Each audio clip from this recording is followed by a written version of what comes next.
Get Nasty on a Monday. It's the Fast Lane on 101 ESPN with Andrew Marsh, Jamie Rivers. No Carey Davis today. Oh, shocker. No Carey Davis today. Took the day off. Had some things to take care of. I bet he did. Maybe. What are you alluding to, maybe Jamie? Illinois. What are you alluding to? Because you're alluding to something.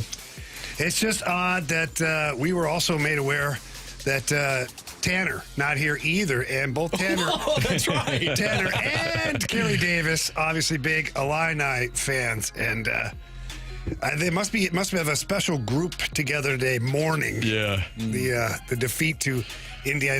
Was that even a game?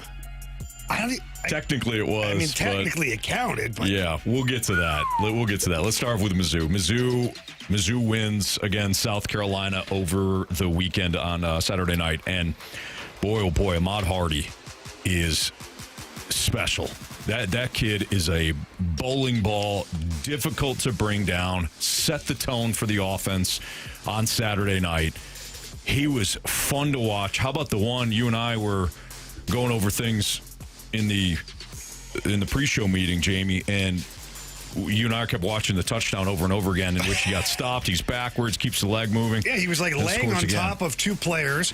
Then he planted his feet again, decided to rise up like the Undertaker, and then just keep going and score a touchdown. I'm still here. This Mizzou team, and we will get to the one glaring issue, I think, with Mizzou, but mostly positive here. Mizzou, I'll just speak for myself. Mizzou was not on my radar coming into the year. I don't know if it was a situation where the quarterback the preseason quarterback battle, the camp battle, left too much uncertainty for me, or I just, and this is on me, but going back to last year, I hyped up Mizzou as a legit playoff, not just contender, a legit playoff team. And then when they got smoked by Texas A&M, and then the injury started to pile up, and the losses started to pile up, I said, all right, I'm out. And then coming into this year, it's, well, you fooled me last year. Can't get fooled again. I did not view this team as a playoff contender. With the way they have played, and I know they haven't had the most daunting schedule, but they have taken care of business to this point, and they have set themselves up, assuming that there's no letdown against UMass, and there won't be. They have set themselves up to be 5-0 when they welcome in Alabama in a couple of weeks. The offensive line, especially in the run game, is outstanding. Their defensive line, specifically Zion Young, who looked fantastic. I mean, he made a couple of massive plays, including the Sellers sack to back them up to force a field goal that allowed South Carolina at the time to take a 17-12 lead. But that big sack, he destroyed another play, in the run game early on. The D-line and the O-line look fantastic when they absolutely needed to run the ball. Hardy and Roberts took the game over, salted it away. They made the field goal to make it a two-possession game with only a couple minutes left.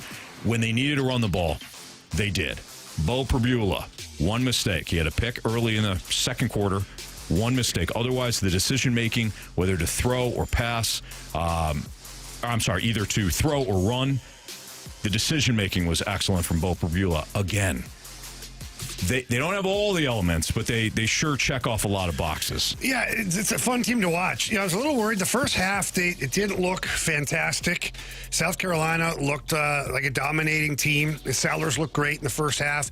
It's almost like Mizzou couldn't figure out what they wanted to do with their offense in the first half. And then second half, they're like, you know what? We're going to give it to this Hardy guy, and then we're going to use him to set up everything else. Because after that, there was a lot of play action. Pribula on a couple of them, really good play design by the offensive coordinator for Mizzou. A couple where Pribula sells it perfectly. He's going to throw the ball, and then he just takes a quarterback rush up the guts of the field, and he's great at running the ball. He is. He dropped one in the first quarter, I believe. It was a long pass. I couldn't believe it. It was a beautiful pass. It was a dart. Sideline to Norfleet? Yes, that's it, Norfleet. Yep. And so I've been really impressed with Pribula. And a couple of weeks ago, I said, they haven't played anybody. They hadn't, really. This was a test. This was a big test. Now, South Carolina had dropped out of the top 25, but still a really good team. Yes. It's an opponent you had to respect. And it looked, in the first half, it looked every bit like the game that it was going to be. And it ended up being a really good game overall. So a lot to be happy about if you're a Mizzou fan, and they are undefeated so far. They should run up the score on UMass. A nice little buffer game there before they have a big tilt against Alabama. But this team is, for me, every game they've gotten just incrementally better, especially on the offensive side. Do you think this team can make the college football playoff? I do. I think they can make the college football playoff. Now, they've got a couple of big tests coming up. They got 3 for sure. Alabama is their first massive test. Okay, massive. Kansas was a test. South Carolina was a test. Their first massive test is Alabama in a couple of weeks. They play them on October 11th. That one's at home. Auburn gave Oklahoma a really good game over the weekend. Now, they did lose, but Auburn is going to be a good test, especially that's your first road game. Vanderbilt is pesky. Texas A&M is another massive test. And then they got Oklahoma. Now, no offense to Mississippi State. Mississippi State might be a little bit better than we thought. I mean, they're 4-0 to start the season. I thought they were going to be one of the worst teams in the SEC this season. So Mississippi State, that game looks a little harder. Arkansas, because it's a rivalry game, I guess, hey, look, that one can always go either way. But Mizzou has typically done well. But yes, to answer your question, I do.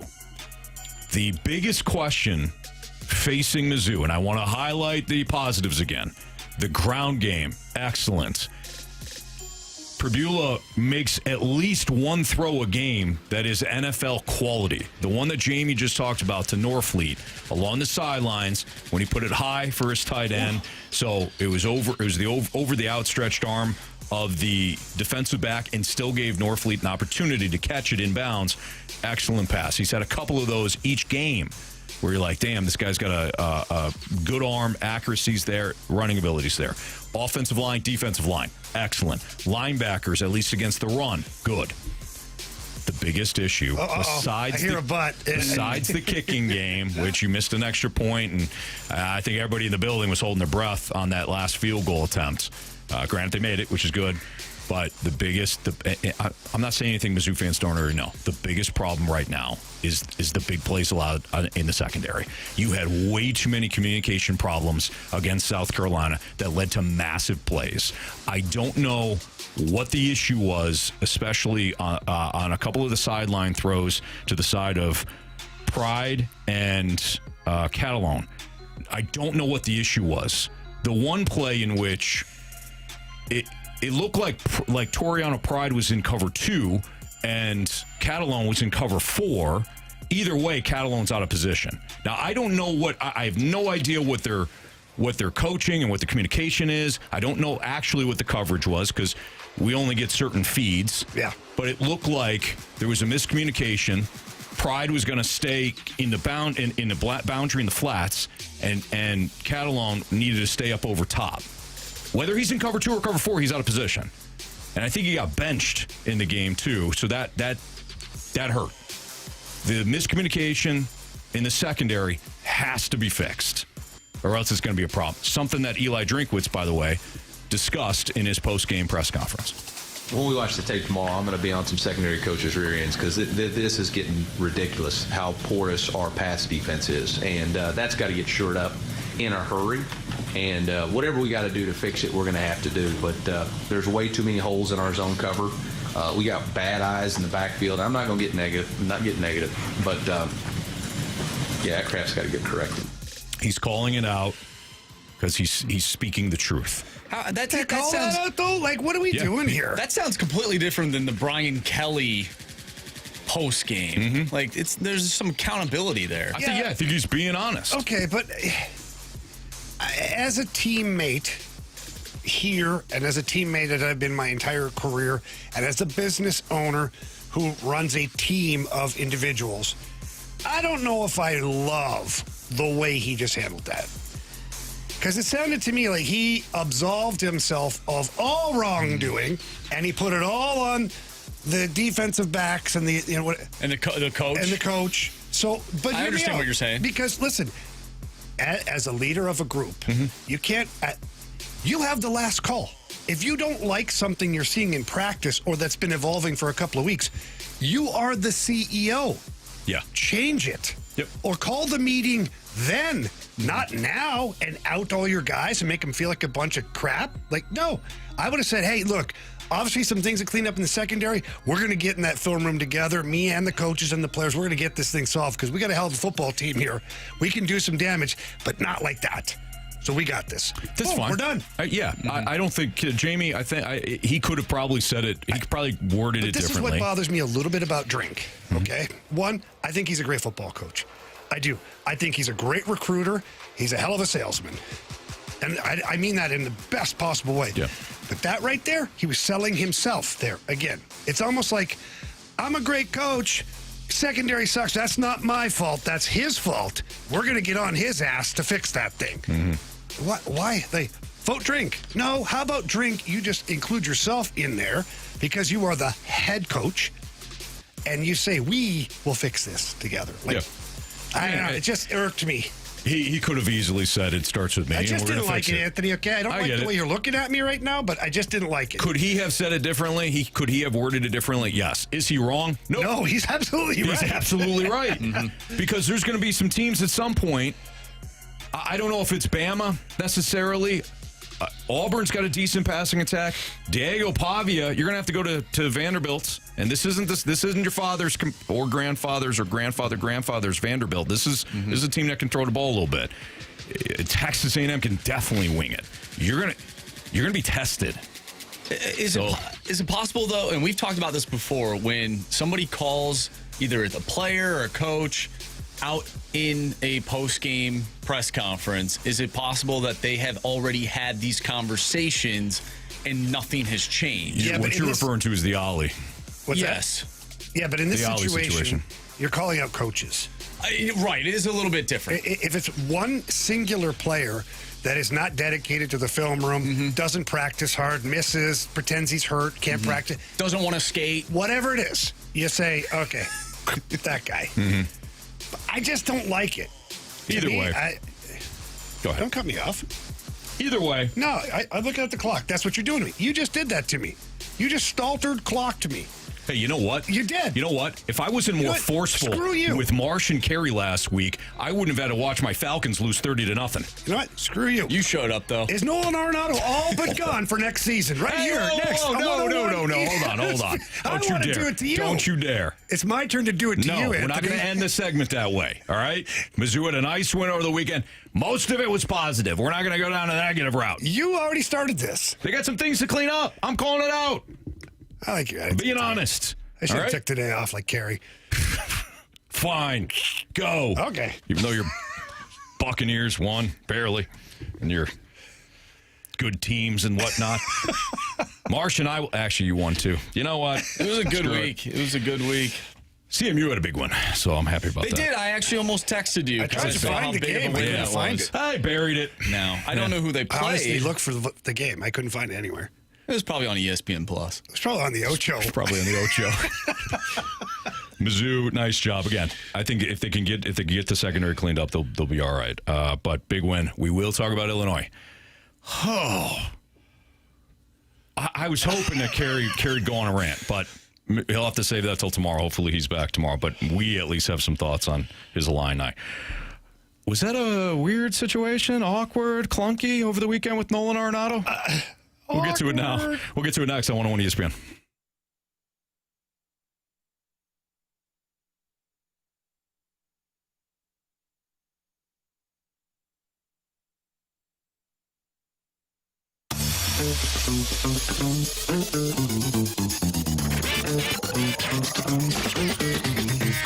Johnny Londoff Chevrolet, the family has been in business for over 80 years, and year after year after year, they just continue to provide excellent customer service. I've been a customer for over 25 years, and now everybody in my family drives a Londoff vehicle, and we're proud of it because the vehicle represents more than just a good vehicle at a good price. It represents everything that Londoff Chevrolet is about. Great customer service. They treat you like family. I sent my son in there to buy his first vehicle alone without dad. The training wheels were off. Londoff Chevrolet took great care of him. And then Jim Saffo and his group out with the Autoplex do a wonderful job as well. And that is the best thing about it. Now they've got 2 locations, so absolutely no reason not to visit one of them. The original in Florissant, Missouri, and the new Autoplex out in St. Peter's off of Highway 70. Both locations have great inventory, whether it's brand new vehicles or pre-owned. Great service departments at each location, and again, the unbelievable customer service. So please stop by either location. Tell them Jamie Rivers sent you in. They love hearing that. If you can't get there in person, get there online. Visit them at Londoff.com or LondorfAutoplex.com. Are you kidding me? Johnny Londoff Chevrolet.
Whatever happens, I really enjoyed my time here, and I was really happy I got traded here. I have no regrets about it. I think some people wonder, but I have zero regrets about my decision to stay when I opted in. I love this place. I loved it, but, change is definitely needed. That was Nolan Arenado on KMOV talking about his likely last game at Busch Stadium. At least it certainly looked that way. I actually want to play this next piece of audio because I want to jump into the awkwardness. What are you talking about? Well, to set the scene, if you didn't see it, Nolan Arenado was not in the lineup originally. Then he was put in the lineup. Then, before first pitch, Ollie went out to the pitcher's mound, got Arenado out of the game so that Arenado could do the old sayonara to the Busch Stadium crowd, which, of course, last Cardinals game. So they're giving Arenado the, hey, go do your thing, buddy. You deserve this. The crowd was like, huh? No idea.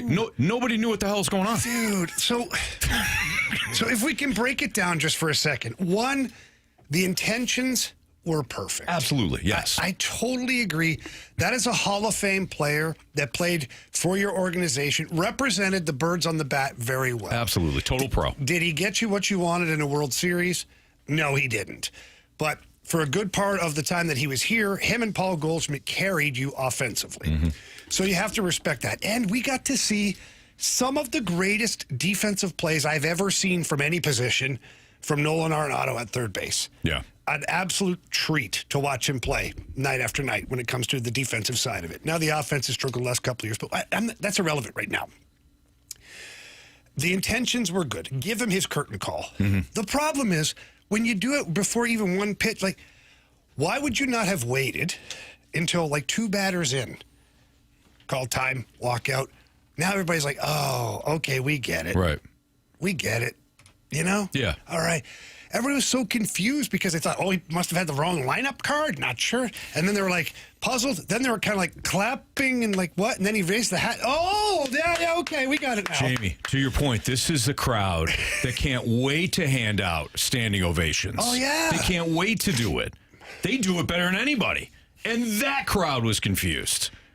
The Cardinals faithful, who give out the, hands down, the best standing ovations in baseball, were like, and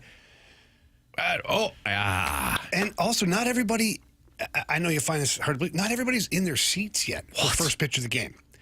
A lot of times there's a scramble. Is that what happened all season? No.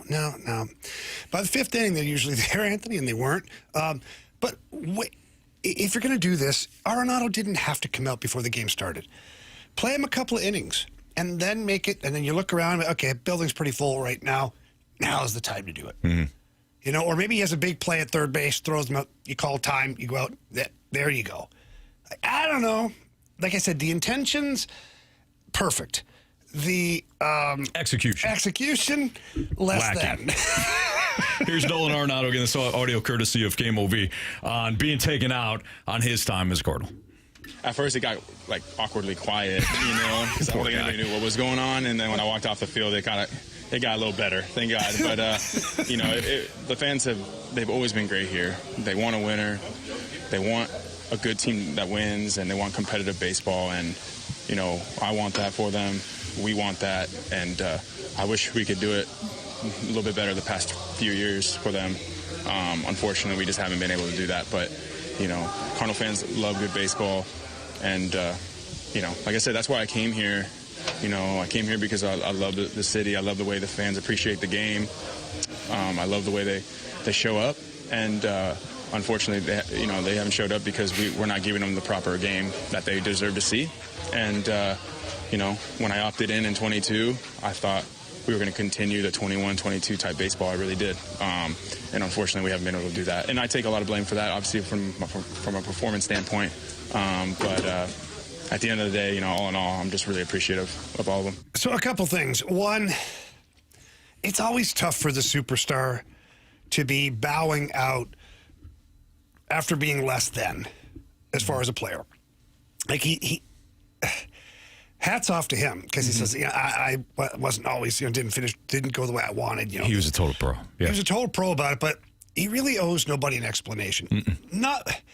Not one time did I ever watch a Cardinals game and think to myself, Nolan Arenado isn't trying. Not once. Now, did he always play good? No. Offensively? No. I knew defensively he was going to be rock solid, but never once did I ever think he doesn't care and he's not trying. So the player shouldn't have to apologize for having a lack of success when you're trying. That's just the way I feel. Part 2 of this is Cardinals fans were really tested this weekend in a lot of ways. 3 ways. 1, you're watching a Milwaukee Brewers team that's marching their way to another NL Central division to what you used to own this division, and you don't anymore. And the Brewers are doing it the way you used to, by drafting, developing, hanging on to good players, good coaching, all of that stuff, playing baseball, like small ball. They're doing all the things. Savvy moves. Savvy moves. Yep. So that stings. Then you got to watch John Mozeliak throw out the first pitch. Oh boy! Listen, I have been difficult or hard on Mo in recent years. Okay. Yep. That's why I tried to avoid it. I was like, can't. Marsh and I just looked. Trust me. Yeah, I already you already thought had it. it. Yep. But his body of work, you know, and everybody, well, you got Jocketty's team and this. That's fine. That's fine. But the man did put in a couple of decades worth of work for this organization. He never made the organization look bad. He always represented the organization to a high standard. Now, did he talk down to people? Was he terrible at press conferences? All of those things are very true. But I did think it was a little interesting that he was out there throwing the first pitch. He earned it. And then the Arenado thing, where he gets pulled out before the games even started. Like he said, nobody really knew it. Then all of a sudden they were clapping, which was fun. So the Cardinals fans really tested this weekend with a lot of things. Be nice, right? Yeah. Like walking into the stadium. I'm sure they had all the ushers. Be nice. Let me check your ticket. And while I'm checking the ticket, let me just say, be nice. They had the skull chant. No. Skull. What are the Team Fredbird? Yeah, Team Fredbird. Because they got the blue crew for the Blues. It's Team Fredbird. Team Fredbird, yeah. They were all probably like, come on, clap, like the studio people. Right, Like, applause. Drop down signs. Applause. Yeah, no, Jamie, you're absolutely right. Again, Arenado, going back to him, beyond the clunkiness of, and that's not his fault, beyond the clunkiness of how they handled the send-off. It didn't end the way any of us expected or wanted. But that dude was a class act and has been a class act. Now, I'm assuming they're going to eat that contract. I mean, what kind of look would that be if we have all the send-off and the press conference and he's back? Like, man, that'd be weird. Guys, that'll totally be a Cardinals thing, by the way. I think all that ends with this new era being implemented. Like, we watched the end of an era this weekend. We really did. Yep. Are we happy about it? Yes. Yeah, I think we're ready to move on. Everybody's right. Yeah, even him. You listen to some of the. We didn't play all those quotes. You listen to him. He talked about change a handful of times. Yeah, and he also kind of highlighted the fact that the organization needs to change. I'm paraphrasing, but he suggested too, like, hey, they're bringing in some young guys. They're trying to do this with a different core, and they need to. So he's ready. The Cardinals need to be ready. You move on. It certainly was a disappointing era, Goldschmidt, Arenado, but it wasn't all bad. Yeah. Well, you know what? I want our listeners to tell us. Download the 101 ESPN mobile app. Click on the mic drop. I want to know if they think, like, this is the end of the era is good. Like, are you happy that it's the end of an era? And are you excited for Chaim Bloom? Not knowing at all what Chaim Bloom is going to do, are you excited about it? Or are you still worried? Sure. Yeah. Leave us a Scott Lee Heating Company mic drop at any point via the Dobbs Star and Auto Center's 101 ESPN app. You just heard Jamie. Talk about it. What are your thoughts on it? We'll take your mic drops. We'll sit down on the couch. Talk to us. Yeah, absolutely. We'll kind of maybe put those in throughout the course of the show today. It's Fast on 101 ESPN. Programming note, we've got Justin Carbonneau. Yeah. Young Blues prospects. Justin Carbonneau, 3:30. So in 1 hour, we'll chat with Justin Carbonneau of your St. Louis Blues. Speaking of the Blues, Jamie will give you some first impressions from a couple of preseason games. Yeah. It might just be the ice looks smooth and uniforms look good. Preseason means everything. It certainly does. You can really tell if a team is good in the preseason. You can tell right away. You can't. But we'll still share some impressions next on 101 ESPN.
101 ESPN Sports Center. I'm Andrew Marsh. It's time for a Sports Center update driven by Johnny Londoff Chevrolet and Johnny Londoff Autoplex. We just got done talking about Nolan Arenado and your St. Louis Cardinals. The Cardinals take on the Giants tonight with Michael McGreevy on the mound. He'll face off against Justin Verlander. First pitch tonight is at 8:45. On 101 ESPN, we'll have Monday Night Football as the Lions take on the Ravens. Pregame starts at 6 o'clock. Kickoff is at 7:15. We will talk with Justin Carbonneau of your St. Louis Blues at 3:30 as the Blues started their preseason over the weekend. A 2-1 loss in a shootout to the Dallas Stars and a 4-1 loss to the Columbus Blue Jackets. We will dive into our first impressions of the Blues next right here in the Fast Lane. I'm Andrew Marsh, and this Sports Center update is driven by Johnny Londoff Chevrolet and Johnny Londoff Autoplex. See them at Londoff.com. Chevy, together we drive. Are you kidding me?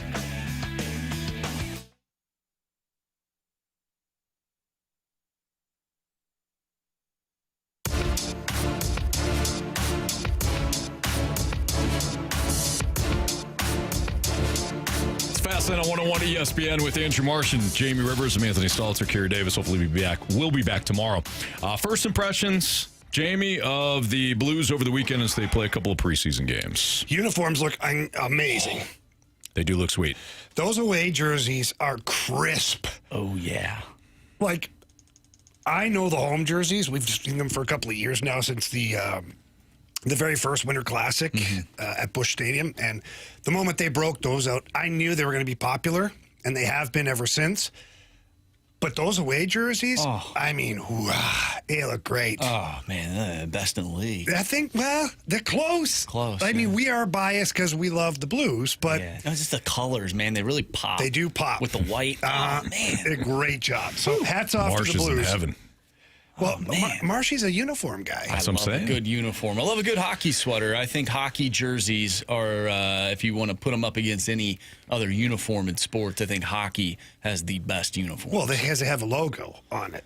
That's true, and you've been advocating for the big logo on the NFL jerseys. You have. I think it'd be kind of neat if an NFL team, because they got the numbers on the sides and on the back, like you can clearly see, and you can tell by on TV, they'll even put the little name above the player. Like, you know who it is. You don't need the number on the front to figure out who it is. But the logo on it, imagine like a big eagle or like something cool for your team. I don't know. Like a brown. The team that figures it out will sell a lot of merchandise. There you go. You're welcome, whoever that is. Yeah. But, so first impressions on the new uniform, fantastic. As far as the hockey goes, like the first 2 or 3, even 4 preseason games, it's so tough to tell like what you're looking at because like Monty even post-game last night said, we're throwing a lot of information at a lot of guys who haven't been here. And we're talking about details. He's like, they're trying to figure out what our details are. So it's been difficult to tell from a team standpoint, like, what do we got here? But I think from an individual standpoint, you've seen some things like, I love that Nathan Walker, 5 minutes into the game in Dallas, throws the gloves down and fights a guy. A friend of the show, of course, but he throws down. He's wearing the A in the preseason game. So Nathan Walker clearly is going to have a much bigger role within that locker room. On the ice, probably about the same amount of ice time and things like that. But in that locker room, he's going to be looked upon to be a leader, as he should be. Milan Lucic, I thought Big Luch looked pretty good. His first game back yesterday in Columbus in almost 2 years. The big man got around pretty good, got himself an assist. You can see that he gets a ton of room out there. I'm watching him skating around like if he had a dozen eggs in his pockets, nobody hit him. They're like, I think we'll let this guy sleep a little bit. He hasn't fought in 2 years, but we're not going to test him. Yeah. I wouldn't either. We're going to wake him up from his nap. I wouldn't either. And then Justin Carbonneau, we talked about that. He'll be on the show at 3:30 today. He looks good. He's got a goal and an assist in his first 2 games. Now, mind you, these games usually are more heavily populated with lower-end players. And what I mean by that is junior college players and guys, some kids have never played in the NHL, even a preseason game. Yep. They're getting their first taste. But there are like 7 or 8 veterans in the lineup, so you are getting, some guys and some American League guys. So it's not like this is an easy task for the young man. He looks pretty good. We'll ask him today, how he's feeling and things like that. But overall, I think that's kind of my takeaways right now. It's still early to see like who's doing what. Who do you think between Justin Carbonneau and Dalibor Dvorsky, who really made themselves to be known out there on the ice? Who what? Like who in your eyes popped more? I mean, it's got to be Carbonneau, but here's the thing. And this is why it's not fair sometimes to compare players, because they're not comparable players. First of all, Dvorsky is a centerman by trade. He's been a centerman his whole life. He's more of a skilled playmaker. He can shoot the puck. Like, he's very offensively gifted. Carbonneau, offensively gifted too, but more of a power forward. So when you're a guy like Carbonneau, you can look better just because you're running into people. Right. You know, like that's the sport of hockey, whereas like we talk about baseball all the time. If you're not hitting the ball, I mean, you suck. If in hockey, if you're not scoring, doesn't mean you suck. You can go block a shot. You can hit somebody. You can fight somebody. You can do stuff to help the team win the game and be something that helped everybody. So Carbonneau right now is benefiting from that. Is he's able to do a lot of the little things that help a team look good and be successful, whereas Dvorsky, if he's not putting numbers on the board, people are like, I don't know about this guy. But that's okay. It comes with the territory. So far, I think Carbonneau has looked really good. Now, are there some deficiencies in his game that I've seen from a defensive standpoint? Well, yeah. But that's just because he's never played in the NHL before. So all of that will come. But I'm not worried about Dvorsky. He's got good size, good speed, good hands. He's going to figure it out. And if the Blues have to be just a little more patient with him because they're waiting on the offense to kick in, so be it. This is the time. This is why you have a lineup that's so deep right now. So you can kind of inchworm those guys along and not have to worry about throwing them in the deep end. You two said before the break that preseason hockey doesn't really matter. But for which players does this time actually matter? Bubble players. Yeah. Bottom line. So training camp for me, I'll be completely honest with you. There were only maybe 2 training camps I attended in my entire pro career that didn't mean anything to me, because I knew I had long-term deal. I had I was set. I was good, coming off a really good season. Blah blah blah. The rest of it was damn panic. Like Preseason really mattered. Oh, preseason I ran around like a freaking nut job. Yeah, I don't blame you. And I remember veterans on other teams would be like, "Hey, what the hell?" I'm like, "Dude, I got to pay the bills." And they'd be like, "Okay, all right, I got you." And like, there was guys that give you fights just because they knew you're trying to pay the bills. And you go skate by a guy, "Hey, I need one." Okay, I got you. Yeah. And away we go, because you got to make the team. Right. So yes, for the bubble players, for the veteran player who's hanging on to try and keep the younger guys pushed down, you got to have a good training camp. The younger guys trying to make the team and get rid of that veteran player, you've got to have a good camp. And it's always important, first impression. So kids like Carbonneau and the young guys like that come up, you want to make a positive impression. Worst thing you can do is make a negative impression. Right. But I will say this, the Blues are very forgiving with that, because a couple of years ago, Zach Bolduc had a terrible camp. His second pro camp ever. Comes in, he was expected to be like, okay, this kid, he had terrible camp. Wasn't good on the defensive side, didn't look like he knew what was going on, and they sent him down. He didn't get a preseason game. And the Blues were like, it's fine. He's going to go back down to junior. They talked to Patrick Waugh, I believe was his coach. And then all of a sudden, Zach Bolduc's on your team a couple of years later. So being patient really does matter. Yeah, especially with the development of young guys. Yes. We got a text going back to the uniform discussion from the 801. Atlanta's uniform design would feature a big L. Oh, wow. Yeah, probably. You know whose uniform does have an L on it? A big L? Multiple L's, actually, but only one big L. Only one big L. In the NFL? No. Oh. Which? Well, Louisiana, No. LSU. They got orange on their uniform. Orange and blue. No, well, them too. Illinois? Maybe. Yeah. Oh, dang. It's a big eye on the helmet. Yeah, it is. Well, not over the weekend. They just spelled Illinois in case the fine folks in Bloomington wanted to know who the Hoosiers were running over. That was ugly. Let's talk about it next on 101 ESPN.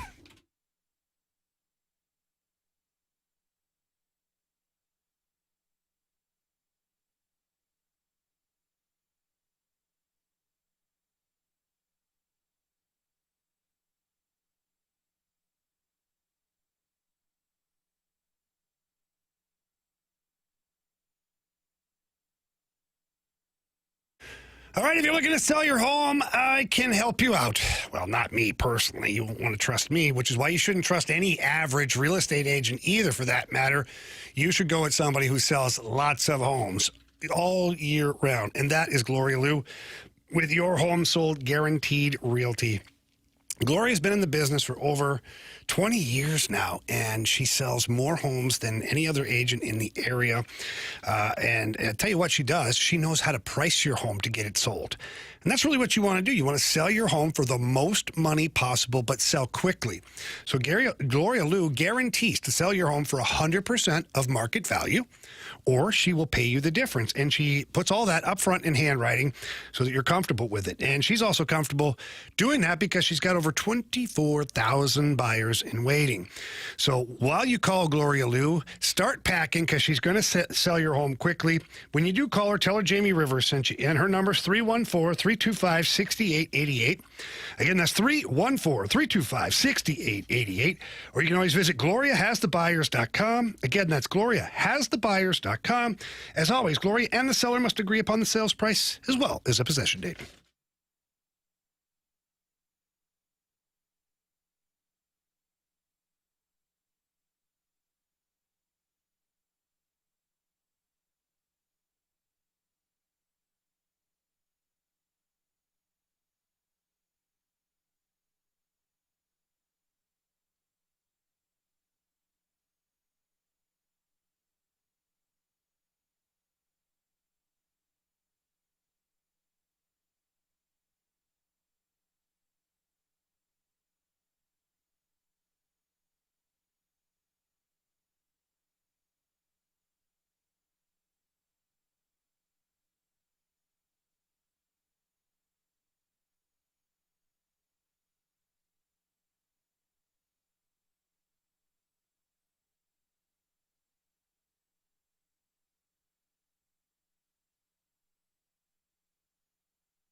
It's Fastlane on 101 ESPN. We led the show today talking about Mizzou's big win over South Carolina. We said we'd get to the Illini talk, and I'm sure we'll spend at least a little time, not that he wants to, but I'm sure we'll spend a little time on Illinois tomorrow when Carey comes back. Oh, no, we're definitely going to revisit this because I have to know how the wheels fell off. So it's 63-10, Anthony. That's a blood donor game, yet you were ranked higher. Yeah. Okay. CMU gave up 63 to Michigan. But they're CMU. And I love my Chips, but, I mean, come on. They weren't number 9 in the nation. Maybe number 9 in your heart, though. Oh, yeah. Well, no. Number 1 in my heart. You know that. Yeah, that's true. Especially after those dirty birds took a dirty dump yesterday. Indiana put up almost 600 yards of offense. Yes, they did. That was a clinic. That was an absolute clinic. So let's get into it. So how does that happen? Well, you gave up your first touchdown on a punt block. Well, yeah. You had a punt block because your 3 upmen, one of which did not kick out to get the streaking defender that came from the outside. It was a nice play design by Indiana. They faked one of the guys that was supposed to be coming up the middle. Faked that. He actually sat and blocked, and then they sent the edge defender, and the edge defender, clean release to the punter. So you give up 7 right away. But you struck back. You tied the game. It was 7-7, and you at least feel a little bit okay about the situation. Now, I know Illinois was missing their top corner, Scott. But Illinois plays a ton of man-to-man. They're almost, I shouldn't say exclusively man. They are nearly exclusively man-to-man. And every passing concept that beats man-to-man coverage destroyed Illinois on Saturday night. For example, the quick slant or the slant flat concept utilized to perfection by Indiana on Saturday. The stick option concept used to perfection. The levels they use. Everything that defeated man-to-man, mostly just the quick slant, got Illinois on Saturday night. It's stuff that they've seen before, but Indiana's receivers were so good, so quick, sure-handed, and Mendoza, the quarterback, who's off to a really nice start for Indiana, Mendoza and the 3-step game, quick, out. Then when the corner started to cheat, they had an option where the wide receiver wouldn't go with the slant. He stayed outside, and the corner bit on the play action, just dumped it out to the wide receiver. It was a clinic that Cignetti put on for Indiana on Saturday night. Luis Mendoza also quick. No, yeah, well, yes, he was. Yeah, he was. No had relation. Hard time stopping. No relation to the Mendoza, the quarterback. Well, we don't know that for sure. Offensively for Illinois, we can summarize it like this. Your offensive line clearly trying to get Luke Altmaier killed. That's as nice as I can put that. Their offensive line, Illinois' offensive line, played horribly. And you credit Indiana because Indiana had the pass rush, but Luke Altmaier was under siege from the start of the game to when he came out. And you can see it in the numbers. 14 of 22, 146 yards. Oh. I'm shocked he didn't throw any picks. He had the one touchdown. He was under siege. And because they fell behind so quickly, they really didn't have to run. Or they really couldn't run, I should say. So let's go one step further here, because I just have to. Because the ranking system in college football always intrigues me. Mm-hmm. Illinois was ranked 9th. Indiana was 19th. And they beat Illinois 63-10. So that's correct. Like, who was ranked poorly in this one? Was it Indiana that was ranked too low, or Illinois that was ranked too high, or both? Yes. Like, that shouldn't happen. Do you guys remember when I brought up the point spread last week? I said it doesn't make sense. Mm-hmm. Odds makers can be wrong, but often are not. They had Indiana as a 6-point. Then it got up to 6.5 point favorite. Mm-hmm. And odds makers clearly were still way off. We had a whole segment on that about the odds makers not giving Illinois credit. It didn't make any sense to me. Now it does. Odds makers had it right the entire time. Yeah. the preseason rankings don't mean anything. Mm-hmm. It's clear. Clearly, Texas was number one. Right, and Texas continues to look like an average SEC team. Do you think rankings, and just, I don't know why I'm fixated on the rankings right now, but I am, because I had a conversation over the weekend with somebody else, too, just about the preseason rankings and how much they affect the first 3-4 weeks of the season. Because you get a team that's ranked high before the season starts, like a team like Notre Dame. Mm-hmm. Okay, they hadn't played a game yet, not one snap. Mm-hmm. They're ranked high. They lose their first 2 games, but they stay in the top 25 because of their high ranking. Yeah. Do you think the NCAA should go to like waiting? What is it? 12 games they play? 13 games? No, they play. It depends. Mm-hmm. I mean, every team. I know it varies. Yeah, they typically play 12. about 12. Okay, so let's say 12. Should they wait till like week 5 before they release the first rankings? I think that'd be smart. Like no rankings at all. Mm-hmm. Now I guess Vegas would be like, "Hey man, we have to figure out a favorite." But they used to do that before. They do that anyways for non-ranked teams that play each other. Odds makers would be just fine. Yeah, clearly. If you waited, let's say 4 weeks, usually the pretenders get weeded out, and the contenders show that they can play. Right. And then you have your first top 25 comes out, and now it's legit. There won't be a lot of movement after that. Does it really matter, though? Because the college football playoff ranking is not the AP top 25. So, when that ranking comes out later in the year, that's the true ranking. Yeah, that's true. I mean, if it's because the playoff ranking, if the playoff ranking was preseason, that'd be different. I think it'd be. I still don't like it just because, I just bring up Notre Dame because that's the easiest eyesore for me to bring up. Now I laid a beating this weekend, like they should have. Mm-hmm. But how do you lose the first 2 games of the season, stay in the top 25? It doesn't make any sense. Honestly, there's teams that were undefeated, that weren't in the top 25.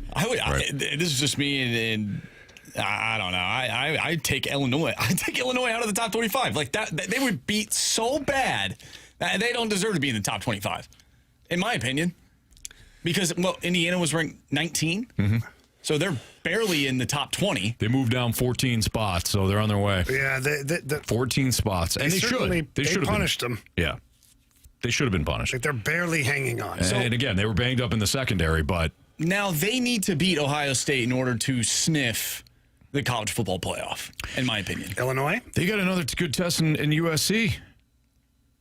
Yeah, they do. USC's ranked 21st. Mm-hmm. They've handled business so far. Now they haven't had a juggernaut schedule, but no, I mean nobody has really played a difficult schedule per se. I think Miami's had a couple of big tests early on, but other than that, so USC they got a chance here. It's USC and Ohio State. If Obviously, they beat USC, lose to Ohio State, but then run the table with everything else, where do you think they end up? Because Carey last week said they're out. If they lose 2, if they win 1 of the 3, he thought they'd still be in. But that was before 63-10 happened. I don't think a 2-loss. I agree. I don't think a 2-loss Illinois team makes the playoffs. Well, that's what I'm saying. They need to beat Ohio State. Yes, they do, and they won't with that performance. Yeah, they won't. No, unless they get their together. And if they're not.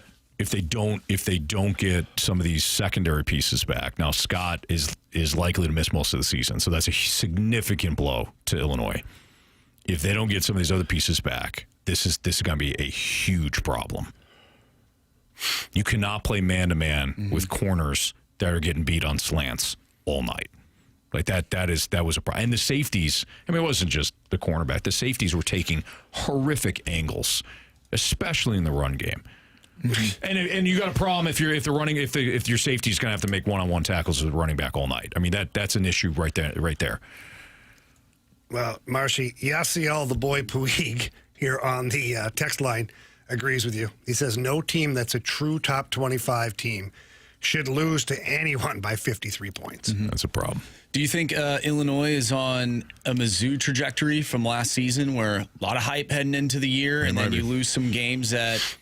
Well, maybe you shouldn't. It feels like the Texas A&M game, doesn't it? Yes, that's why I asked the question. When Mizzou went to College Station, it was like their first big test on the road, all that, and it didn't look good at all, nearly from start to finish. So this feels like, okay, you're at a crossroads now. Mm-hmm. Hopefully for Carey's sake and Tanner's sake, both took the day off today. that this is the fork in the road and they can recover. But that looked rough on Saturday night, to say the least. All right, we've not discussed any NFL to this point. What a wild Sunday in the NFL. Couple of absolutely shocking finishes yesterday. We'll get into it next on 101 ESPN.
Get ready to pick 'em. It's the Fast Lane Football Pick'em Challenge on 101 ESPN. Refreshed by Bud Light, official beer of the NFL. Easy to Sunday, easy to enjoy. Enjoy responsibly.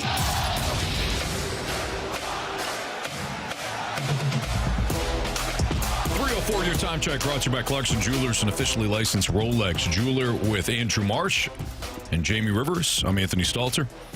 Well, the Pick'em Challenge, we'll get to that first before we dive into some of the bigger storylines in the NFL. The Pick'em Challenge, gentlemen, congratulations. The Fast Lane wins again. Yes. We won last week. We won this week. We've erased the loss from week one. We're now up 2-1. And here is the point structure as follows. Now, we still have a game tonight. You got Lions and Ravens. But our good buddy Jamie led us this week. Thank you. 12 points. Nice job, Jamie. Thank you. 12 points for Honor Jamie. working with you guys. Well, honors on this side, Jamie. It's a pleasure. I had 11. Nice. So I finished in second place. Now, if the Ravens beat the Lions tonight, Jamie and I will be tied for this week. I have 13. If the Ravens win Yeah. against the Lions. You have 11? I have 11 right now. So if the Ravens win, So you get 2 points for a win? you wouldn't win. You have the Lions. If you have 11 plus 1 is what? 12. I don't lose. I said tied. I said we tied this week. If I have 13 and you have 12. You have 12. I thought I said 13. I heard 12. Yeah, you have 12. I think you're lying. I don't know why. I think it was. Never mind. It doesn't matter. It doesn't matter. Just saying. All right. Jamie has 12. He's got the Lions tonight. I've got 11. I've got the Ravens. Carey has 10. He has the Ravens. Marsh finished with 10 as well. He also has the Ravens. So Carey and Marsh could still finish with 11. Brandon Kiley, old BK, will face 2 shots no matter what. Because Brandon Kiley finished with 9 points this week in our Pick'em Challenge. Yeah. I've got 12.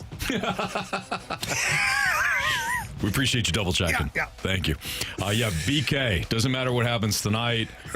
He will finish with the least amount of points for the fast lane, so he will face 2 shots. So he was our anchor in a bad way in week 1. He was the GOAT in a good way in week 2. Yeah. And he goes back to the anchor. So sorry about it. But Scott Rizzuto had, hands down, the worst week. Riz with 6 points. I was shocked. And 6 Learn, by points. the way, just so our listeners know this, Learn, who's on the Rizzuto show, she didn't even make her pick for Thursday. So she was down. She was last place immediately. Yes. And still And Riz said, hold my beer. Every single coin flip Riz lost this week. Oh, man. Every single coin flip.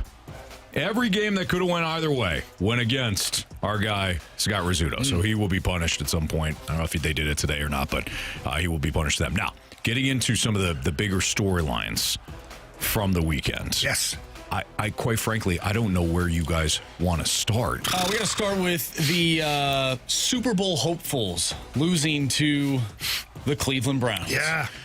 Jordan, here's my 30-second takeaway on the Packers. One, Cleveland's defensive line will be a massive problem for every team every week. I'm not saying they can't you can't overcome it, because obviously the Bengals did in week 1 despite losing Joe Burrow, and the Ravens had no issues last week, but they're the Ravens.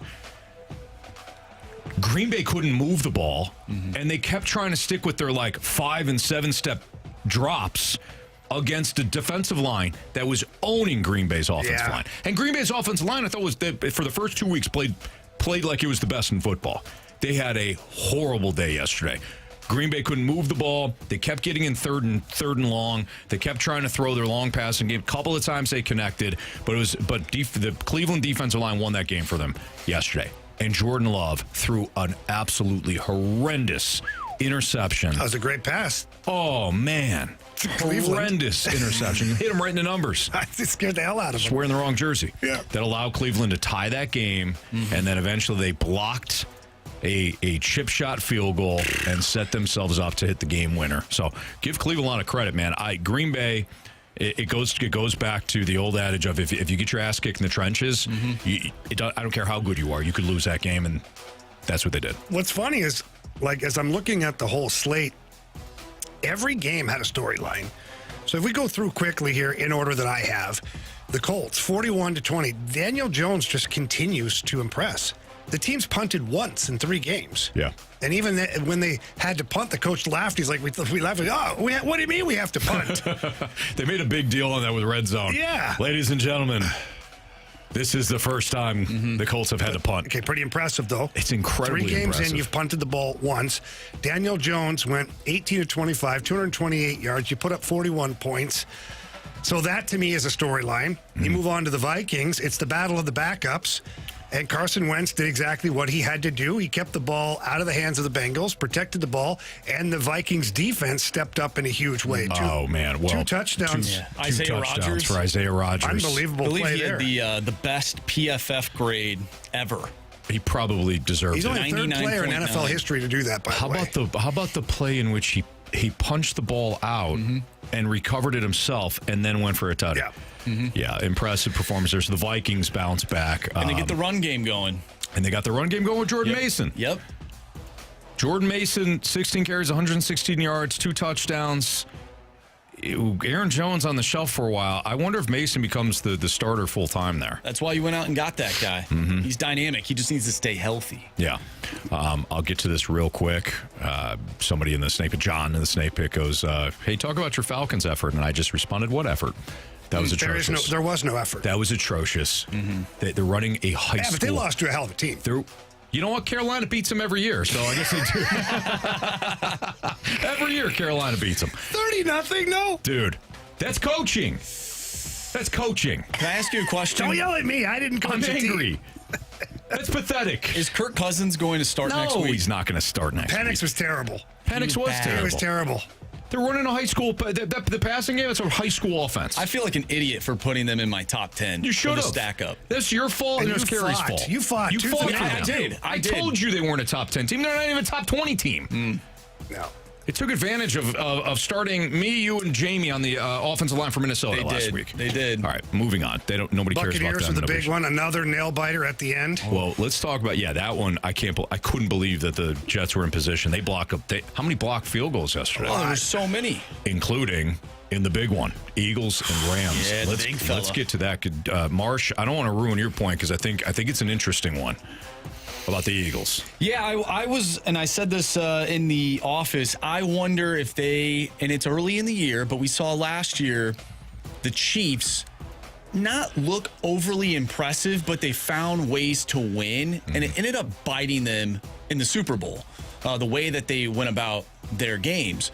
I wonder if the Eagles are on the same trajectory because they got down they were down in that game yesterday, but they fought their way back in, and it took a block field goal, which we saw last year. That the Chiefs did that against the Broncos. I just wonder if the Eagles can continue to play this way because the game against Dallas, it was okay. They win that game. It's week 1. Well, but hold on for a second. To your point, Dallas defensively allowed Russell Wilson to look like the Seattle Seahawk version of Russell Wilson. Yeah. And then Caleb Williams, who I'm sure we'll get to, Caleb Williams put on a show yesterday against that defense too. So he did. He looked good. The defense. Yeah. They wanted to beef up that run defense. They didn't do such a good job. Yeah. Ben Johnson ran the ball 11 straight times on them. What happened? Maybe we should ask for more defensive tackles next time. I think the Eagles will be fine, but because they do sort of start off slow, but 3-0, so you can't knock them for that. I'm just concerned if they can keep doing this and getting away with it. It did look like they found their passing game in the second half, which was just throw it to A.J. Brown. Dude, he is a dude out there. Yeah, he's a beast. I mean, the Rams have athletic corners, but they're undersized, and A.J. Brown was throwing their corners around like ragdolls. Yeah. So they did find their passing game in the second half. I agree. I think they'll be fine. Impressive comeback. And what a horrible beat. Oh, yeah. What a horrible beat. I was watching that game. The first thing I said was, the Eagles are going to cover. They're going to cover. Rams were +3. They're lining up for a game-winning field goal. Miss it, you're still fine if you have the 3 in your back pocket. Instead, Hicks goes the distance. Yep. By the way, Dan Orlovsky broke down the blocked field goals, and he went back to start of the game where the Rams... I said Hicks, sorry. Jordan Davis. I apologize. The way the Rams lined up, and he said right away the Eagles got to tell.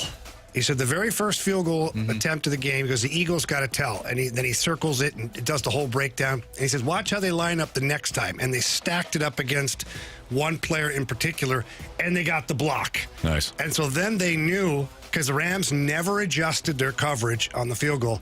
So then they added another guy in that spot. Basically, the center had nobody to block. And at what point do you think to yourself, how is this possible? Why are there 3 guys lined up on this guy? Right. And they bulldozed right through there and blocked, and then they scooped and ran for the touchdown. But it's just good coaching by the Eagles on that one. Yeah, they found the tell. Yep. They found the answers to the test. So the Eagles beat the Rams in dramatic fashion. Other than that, I'm sure we'll get to Caleb Williams at some point because he looked fantastic. The offense looked good. Chiefs figured it out. It was did they? They won a game. 49ers figured it out. Boy, they lost Nick Bosa for the year. I know. How much more can Tanisha from the Snake Pit take? Mac Jones with threw for their 284, 49ers. though. He's been an adequate little fill-in. He has. When Brock Purdy comes back, he'll be throwing to nobody. Yeah, it's going to be tough. They're 3-0, but they've held it together by duct tape. Chargers with a big win. Yeah, another huge win. I'm telling you, man, I had the Chargers as my number one team. I think that's a little high still.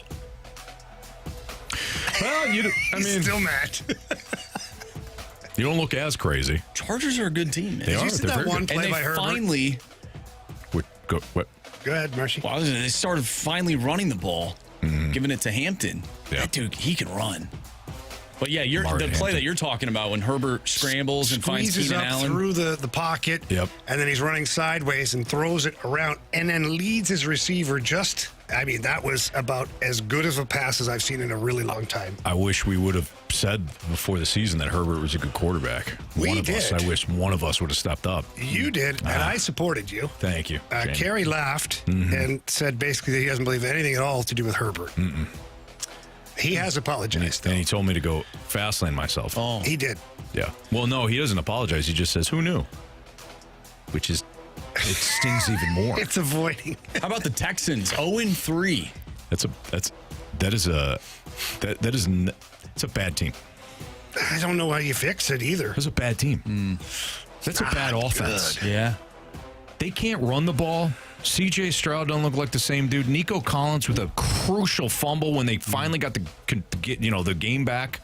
It was the defense has played well enough to be 2-1. Hell, the defense has played well enough to go 3-0. Told you they missed the playoffs. Well, you're going to be right. So Indianapolis still a lot of Colts, time left. Indianapolis Colts going to go 17-0 this season. Maybe. College football carousel week 4. We'll rehash some of the Illinois and Mizzou storylines and then dive deeper into some of the other bigger storylines from week 4. That's next on 101 ESPN.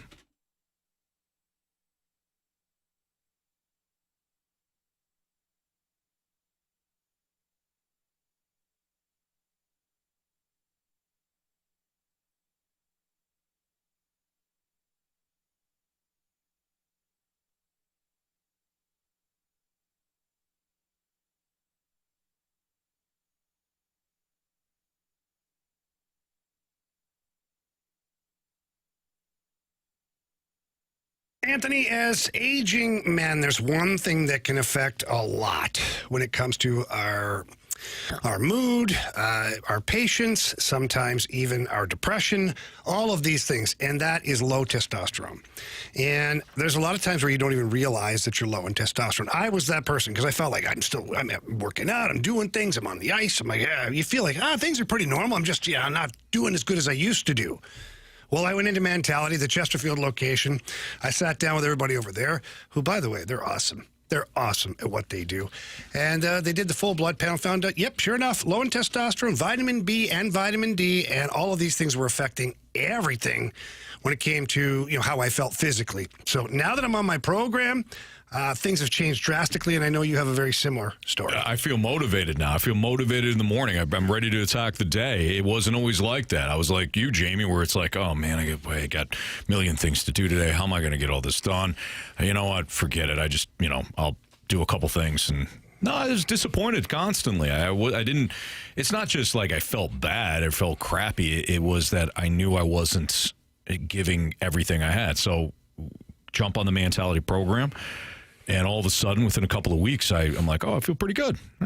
Get in the gym. Get back in the gym. Now you're rolling with that. And I was like, yeah, you know what? I'm going to go to the grocery store and make sure my diet is in line. All right, cool. More focus, more energy, more everything, right? So when it comes to Mentality, you're going to see the results as well. You're going to get the drive back. You're going to burn the belly fat. You're going to build the strength. You're going to boost your mood. You're going to feel like yourself again. You do have to head down there. They're 1 of 2 locations, Chesterfield or South County. You can also visit them online, mentalityhealth.com/radio. You can book your appointment. Whether you go to the website or you go down to see the fine folks at Mentality, tell them Jamie and Anthony sent you.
College football. We discussed Mizzou's big victory over South Carolina. Just go over a couple of things that we discussed at the start of the show. I think overall, Mizzou, much better than I thought they'd be coming in. I had a lot of questions about the quarterback situation. I had questions about them getting off the mat after last season went sideways on them, despite being a college football playoff contender. But I think that Bo Pribula has done a fantastic job. Decision-making, running ability. The throw that he made to Norfleet was outstanding along the sidelines. He has had big throws like that. I think he does a nice job, too, keeping his eyes up when he's scrambling. Too many times the quarterback will look down, looking at the rush.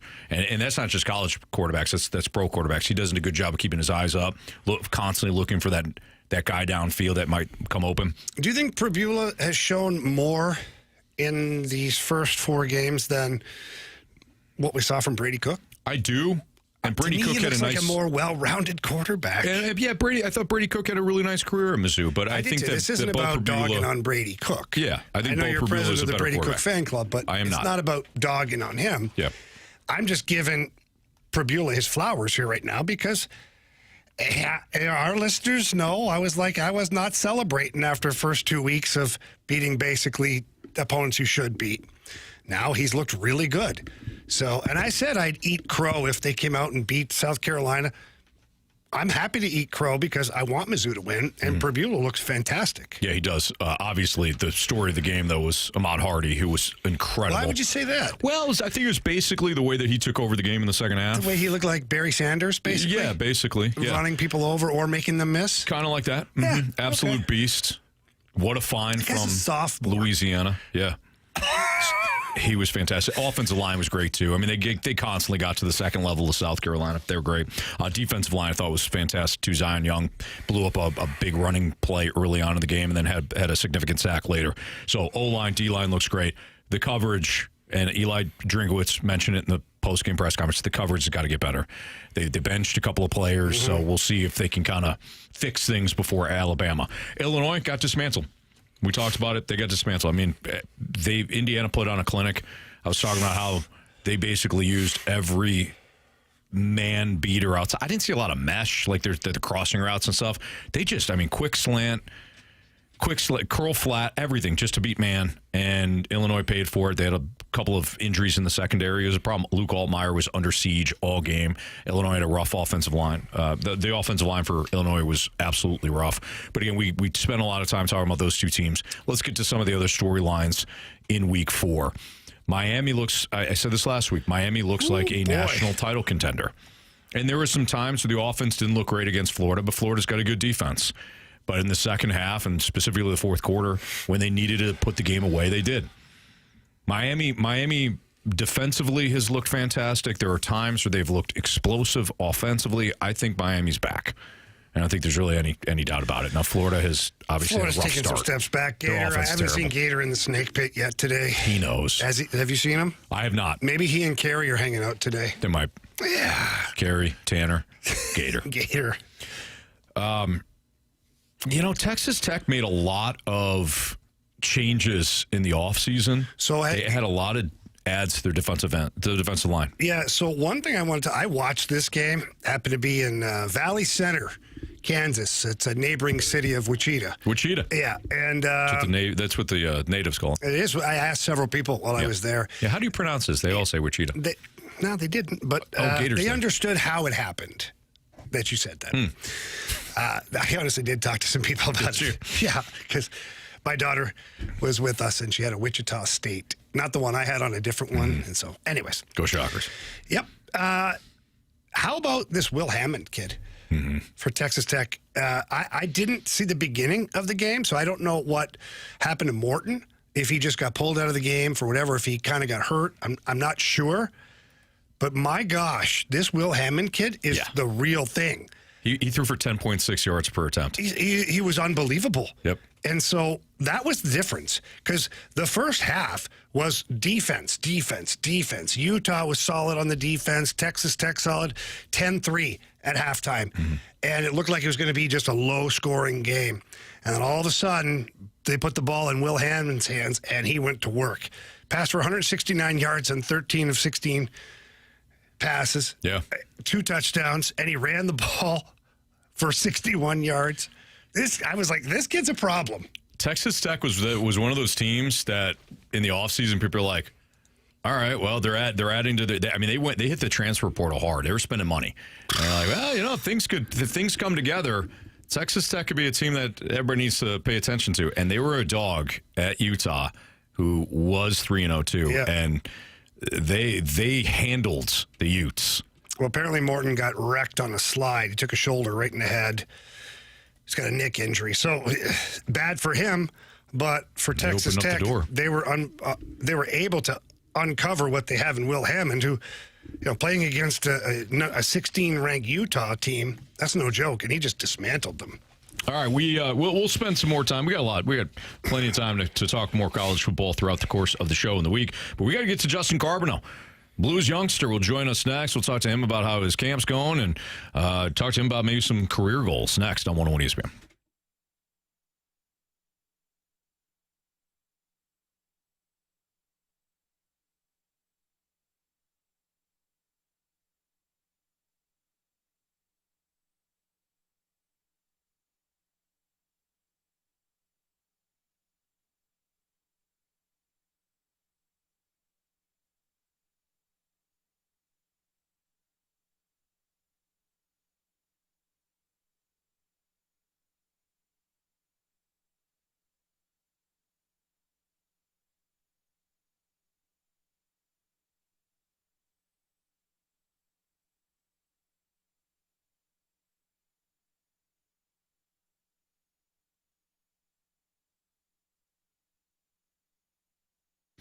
What a fun day it was in the NFL yesterday. Made more fun if you play at Underdog. Underdog is the spot here in Missouri. You can play right here in our state to select entries and win money all season long. And what a fun matchup we've got tonight. Baltimore, Detroit, the total is sitting in the low 50s, so there should be plenty of points, should be plenty of opportunities for guys like Derrick Henry and Lamar Jackson and Zay Flowers, Sam Laporta, the local kid, to go off tonight. But playing on Underdog is easy. Just choose whether or not your favorite players or your least favorite players will go higher or lower on their stats. So things like touchdowns, passing yards, rushing yards. They've got defensive stats like interceptions and sacks. They even got fantasy numbers. So, for example, I like Lamar Jackson to go higher than his 24.85 fantasy points. How you want to play the game is up to you, but know they got all the stats at Underdog. Download the app today. Sign up with my promo code Anthony to score $50 in bonus funds when you play your first $5. Again, that promo code is my first name, Anthony, at Underdog. Millions of fans have already won billions making plays on Underdog. Will you be next? Underdog. Make plays, win money. Must be 18 or older and present. Missouri terms apply.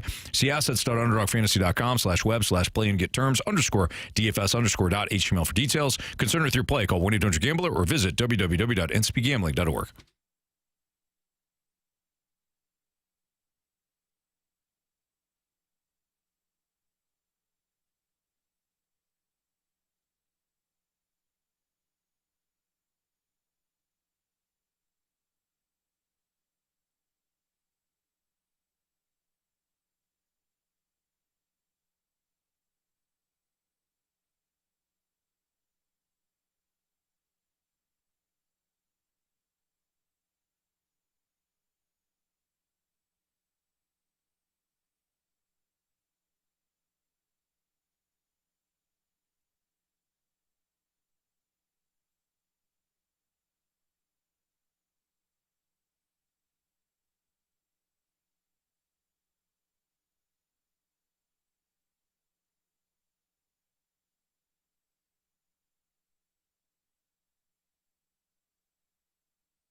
I'm Andrew Marsh. It's time for a Sports Center update brought to you by Saliga Heating and Cooling. The Cardinals take on the Giants tonight, 8:45 first pitch. McGreevy on the mound going up against Justin Verlander. We'll also have Monday Night Football for you right here on 101 ESPN. Lions and Ravens. Pregame starts at 6. Kickoff is at 7:15. Coming up next, though, we're going to talk with Justin Carbonneau of your St. Louis Blues. So stay tuned. I'm Andrew Marsh, and the Sports Center update is brought to you by Saliga Heating and Cooling, a Daikin Heating and Air Conditioning dealer. This is the Fast Lane. Near side, Carbonneau shooting it on. He scores! He looked away for the pass and shot it anyway. And Justin Carbonneau with a power play goal puts the Blues up 1-0. The voice of Chris Gerber over the weekend here on 101 ESPN and the home of the Blues Radio Network with Andrew Marsh and Jamie Rivers. I'm Anthony Stalter, and let's head to the Callier and Thompson phone line as we chat with the Blues' first-round pick from 2025 and somebody who's already off to a nice start in the preseason, Justin Carbonneau. Justin, thank you so much for joining us. Thanks for the invite.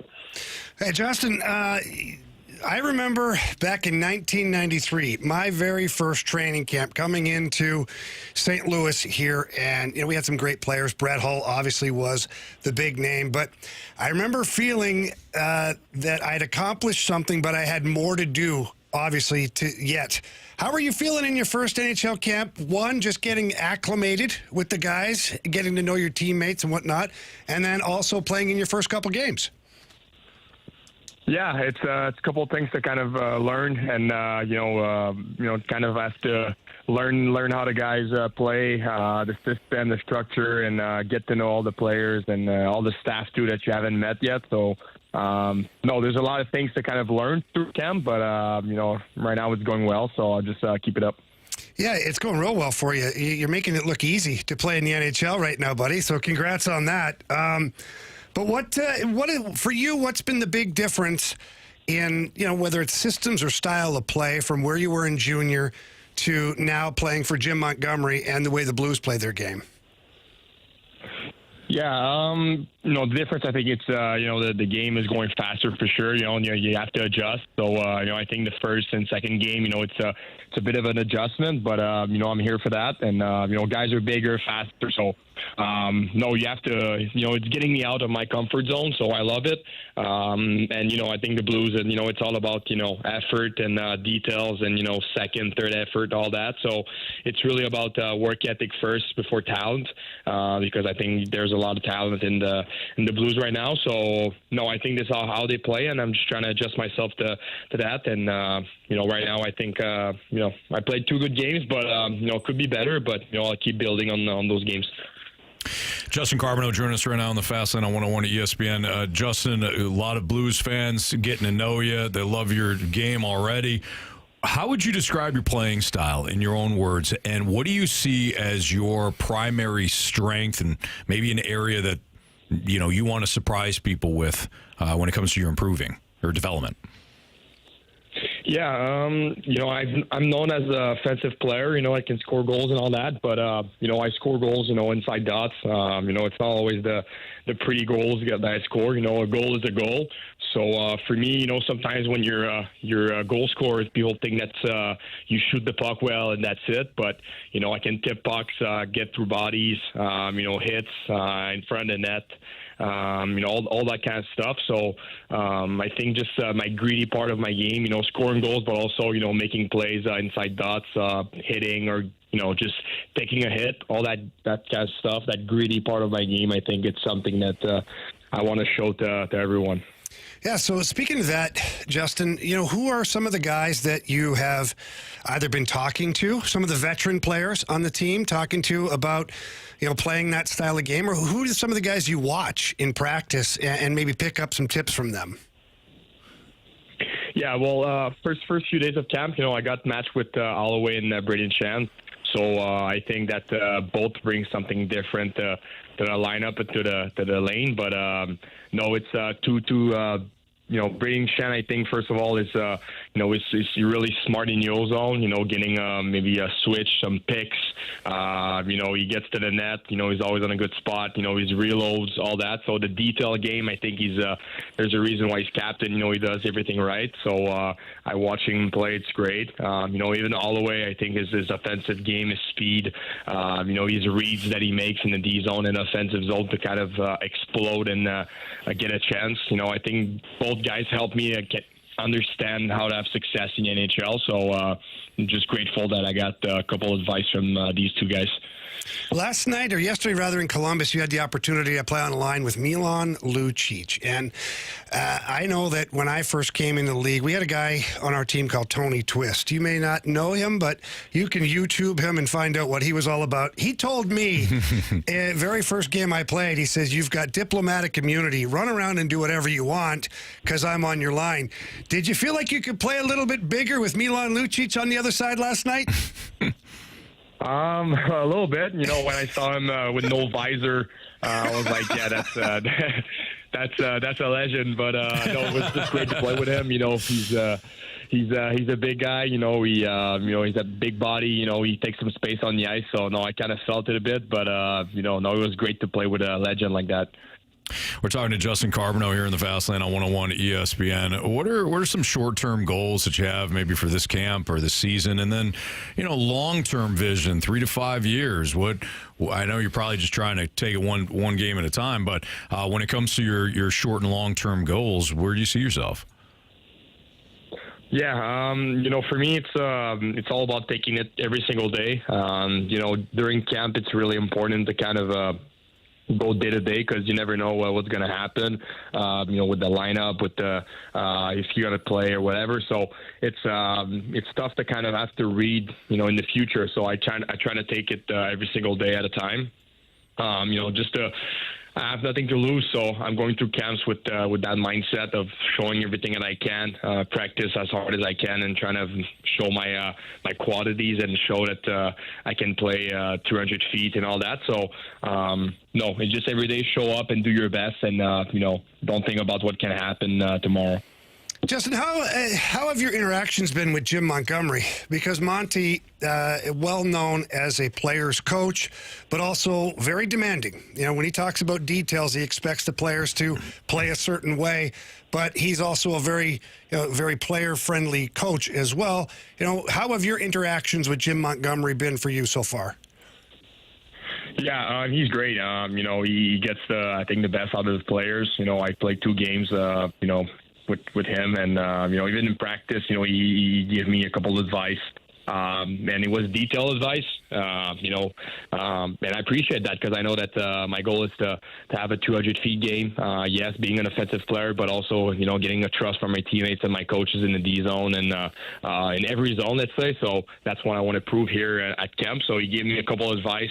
Every day, he talks with everyone. He asks how was your day and all that. So he's really a good players coach, and I'm just happy that he's a Blues coach. Now, does he talk to you in French? Because I know he surprised a few guys last year when he started talking French to them. He speaks in English to me, but he spoke to me in French a couple times. Even assistant coach, Claude Julien spoke to me in French. No, it's all in English, but sometimes when you're one-on-one, he speaks French a bit. Yeah, he surprises people like that. He's kind of like a spy where you don't know he speaks French until he says some things to you. Yeah, well, not a lot of people speak French here, so it's good sometimes to have a little chat in French. It relaxes my mind a bit. Yeah, no, it is nice. Last thing I've got for you, Justin, you talked about the defensive side of the game and playing the 200-foot game. As a young player, playing defense in the NHL can be difficult, whether you're a forward or you're a defenseman. What has the adjustment been for you, or one of the things that you've really noticed? You're like, okay, I need to change my game a little bit because these guys can really play. Yeah, if you want to play at a high level and, you want to play against the best players, you have to be, I would say, perfect. So, and also, I know I'm known as an offensive player that makes plays and all that, but I want to be known that someone is, getting the trust of his teammates and coaches, like I said, in the D zone also. So, for me, it's just having a perfect game because, you cannot have not a perfect game and expect to play against the best player in the world. So just trying to have a perfect game, and I think with all the staff in the Blues and even development staff, I think they're going to help me get that level pretty soon. Justin, we know you're busy. We appreciate your time. Thank you so much for joining us, and we can't wait to see what's ahead for you. Thank you. Appreciate it. Thank you. Justin Carbonneau, the 19th overall pick in the 2025 NHL draft, first rounder, of course, for the Blues. Can I just make a comment here for a second? The Blues are really doing a good job of drafting character human beings. You go back, you think of Jake Neighbors when he first came in. You talk to Jake Neighbors his first year here, you thought you're talking to a 10-year veteran. Sure. You talk to some of the younger guys in the last couple of years, even Zach Bolduc, who there was a little bit of a language barrier there. He spoke very well. Justin Carbonneau there, we have several texts complimenting this guy's a future captain. This kid's 18. Yeah. This is what you're drafting, though. Yeah. You can always work with skill and things like that. You're drafting character. And that's how the Florida Panthers started off their whole journey. And I know that character's very important to Alex Steen, Doug Armstrong, Jim Montgomery. So it's really cool to see such a young player know what he's doing, talk about it definitively, and just be well-spoken like that. And language barrier is still there. His first language is French, and he just gave us one hell of an interview in English. No kidding. Well said, Jamie. Well said. Merci beaucoup. That's Jamie Rivers. He knows about 5 languages. I'm Anthony Stalter. I know 1. But I did take Spanish 4 times throughout my lifetime. That was great. You did great. 3 years of Spanish 1. 1 year of Spanish 2. 4 years of Spanish. What can you say? Wet floor, because I see it all the time on the signs. It's piso mojado.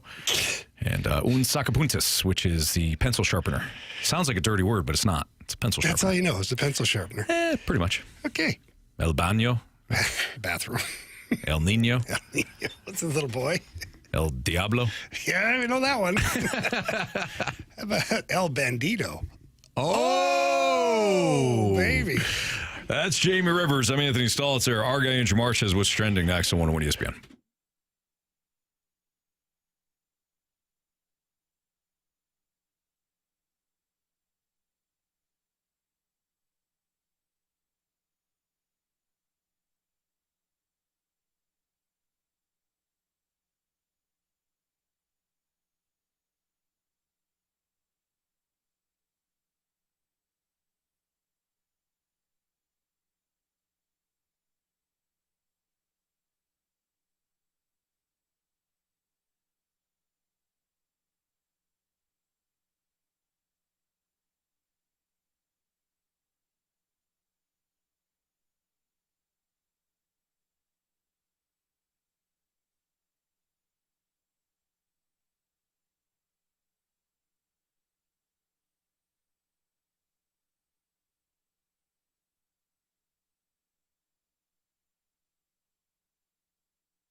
Anthony, there's always times where Stewie talks about don't procrastinate, don't wait, get in touch with me, call me, all these things.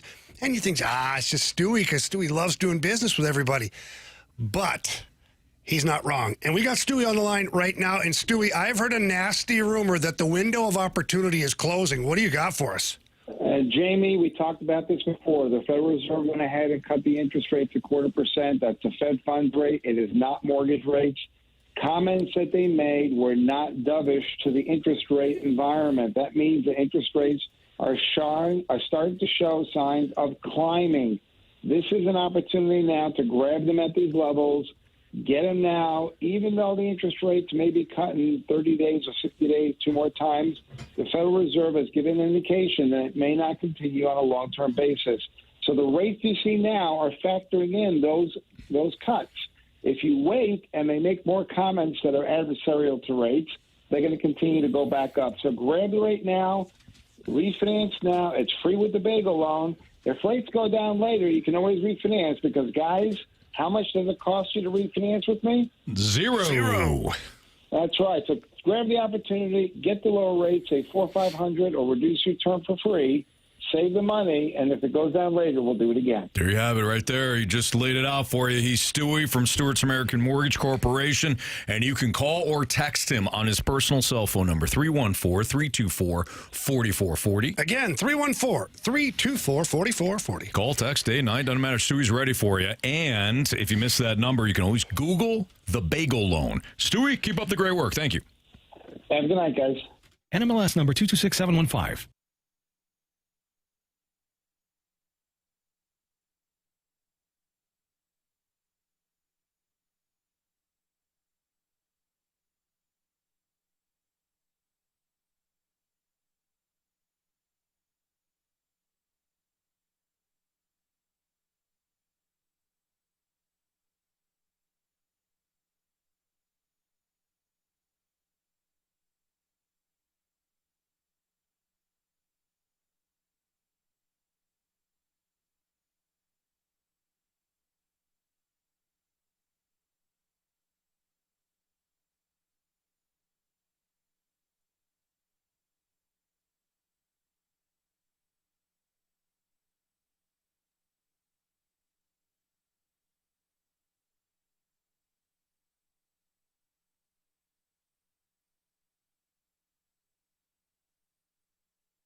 ESPN on December 23rd. Don't miss a dazzling spectacle of pyrotechnics, lasers, and the incredible storytelling synonymous with TSO. Get all the details and get entered to win those free tickets for Trans-Siberian Orchestra now either at 101ESPN.com or on your 101 mobile app powered by Dobbs Tire and Auto Centers.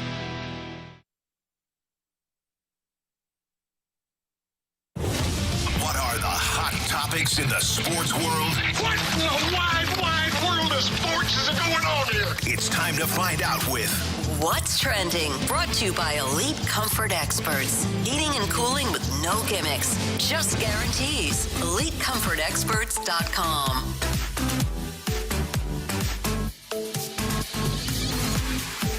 Welcome back to the Fast Lane here on 101 ESPN with Anthony Stalter and Jamie Rivers. I'm Andrew Marsh, and it's time for What's Trending. Gentlemen, we were talking earlier about that Bears and Cowboys game. I wonder if that game goes the way that it did if CeeDee Lamb does not get injured. CeeDee Lamb could miss 3 to 4 weeks with that ankle. I know he said yesterday that he could play next week.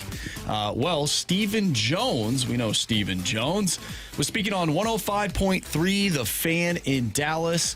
He said, I think we got to evaluate the full thing and see how he's moving around as the day goes. Certainly, he's got a high ankle sprain, and every one of those are different. We'd love to have him back for Green Bay, but at the same time, we also got to understand the injury is what it is, and we will play it out. So if CeeDee Lamb is out for 3 to 4 weeks, that is not great news for the Dallas Cowboys. Not that they're a great team by any means to begin with, but it makes them even worse, Anthony, if CeeDee Lamb cannot play. Certainly. Not great for Dallas, their passing game, all that. Good news for Jake Ferguson, who caught 12 passes yesterday, as Dak Prescott just found him over and over again. You got George Pickens. Yeah, a little bit of he had a couple of good plays, a couple of rough ones, too. Jake Ferguson or Pickens? Yeah, Pickens had the one go off his hand for the pick. That wasn't But great. then he also has the one-hander for like the touchdown, so Yeah. it's tough, you know? Welcome to George Pickens' world, where the Steelers said, we don't want you. I thought it was Jerry's world. Oh, it's Jerry's world. It's definitely Jerry's world. So it's a world within a world? Yeah, it's George Pickens' world inside Jerry's world. It's a confusing thing. It's a pocket universe. Yeah. Interesting. I'll send you a diagram that helped me. I understand pocket universes. Oh, okay, yeah. I've seen the new Superman movie. There you go. I saw it last night. Did you actually? Yeah. How was it? was good. I enjoyed it, actually. So Ashley's little guy, Reed, wanted to watch it, and Ashley had never seen it. I'm not a big, superhero guy. Like, I like the original Batman. I like Superman, like Christopher Reeve, like that version of it. You like more grounded superheroes where you feel like this could actually happen in real life. Like it might happen to me. I could wake up and do this, maybe. Mm-hmm. Yeah. And sometimes I do feel like a superhero. Depends on what I'm doing, of course. Sure. But that being said, I thought the movie was good. I was pleasantly surprised. Good. I'm glad to hear. And Anthony, you don't have to watch 20 movies to understand that one. No, it's easy. That's always good. I know. Although watching 20 movies in a row can be fun too. I feel like you've slowed down on it. Oh yeah, well, the Marvel. Yeah, I stopped watching. What? They started to get real terrible. They've gotten a little bit better. Once I saw, what was it, Immortals or whatever? Man, that one was rough. Like, what are we doing here, Marvel? Yeah, don't. Marcia gets upset. Don't. Oh, I'm not upset at I know you guys. I know you hate like the older, the newer, quote unquote. I know they're old movies, but the newer like Thor movies. I'll take those over Immortals any day of the week. Well, the newish Thor movie was horrible. It was terrible. It was awful. Immortals terrible.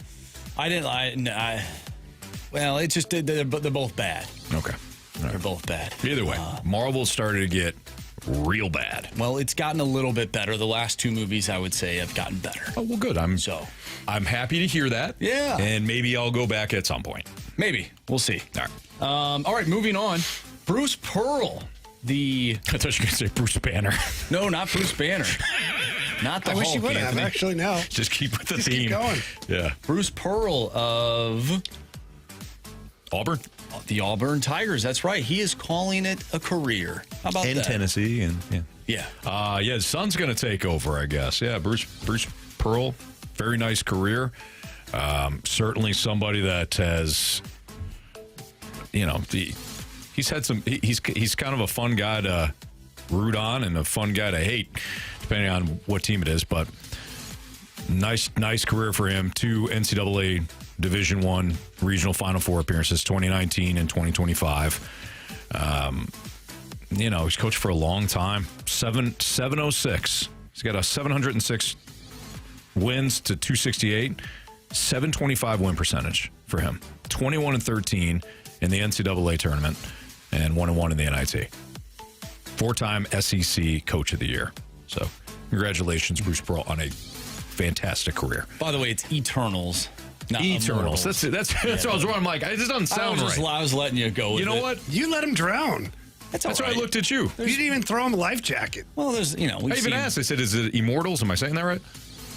And well, Marcia there are just Immortals with, Sure it is. Eternals. Sure it is. Keep struggling. Puppy dog. It's all right, Anthony. I was on the wooden door or the plank, and I let you just sit in that water.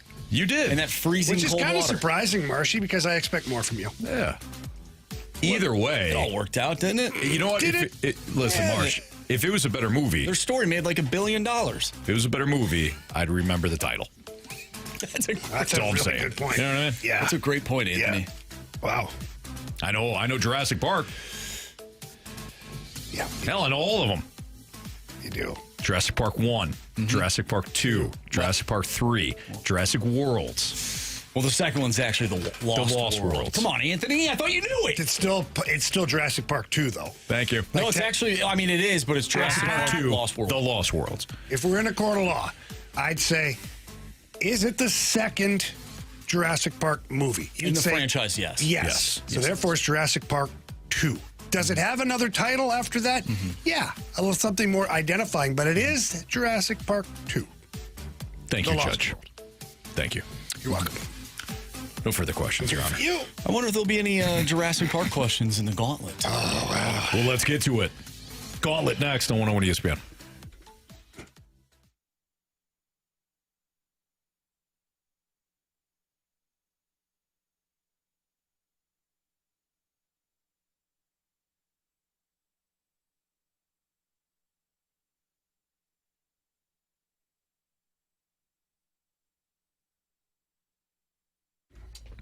You can make a stellar first impression with Mosby Building Art's out-of-this-world sale. How about a brand-new front door? It could be yours for just $69 a month. You can boost curb appeal, improve security, and keep the drafts out, all while elevating your home style. But hurry, the offer ends October 31st, so visit callmosby.com today. Mosby is fantastic.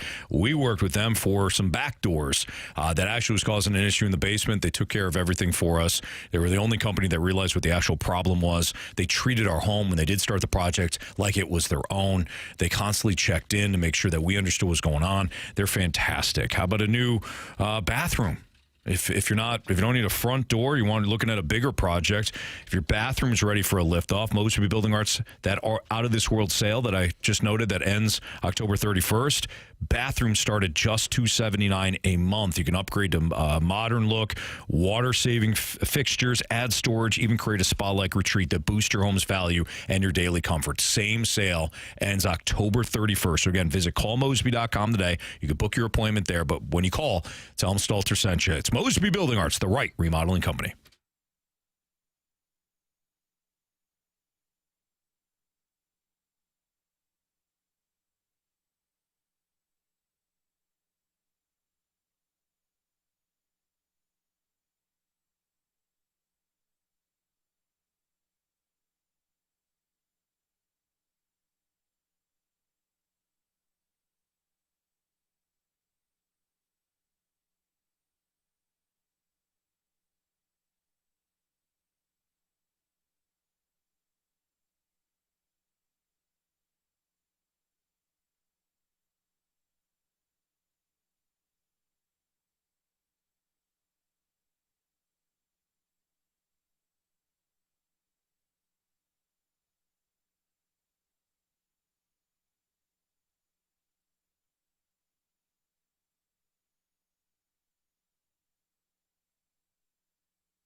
Warriors. 4 categories, 1 challenger. Can you survive the Gauntlet? Brought to you by Blue Note Roofing. Roofing, siding, and gutters. Visit BlueNoteRoofingSTL.com for a free inspection.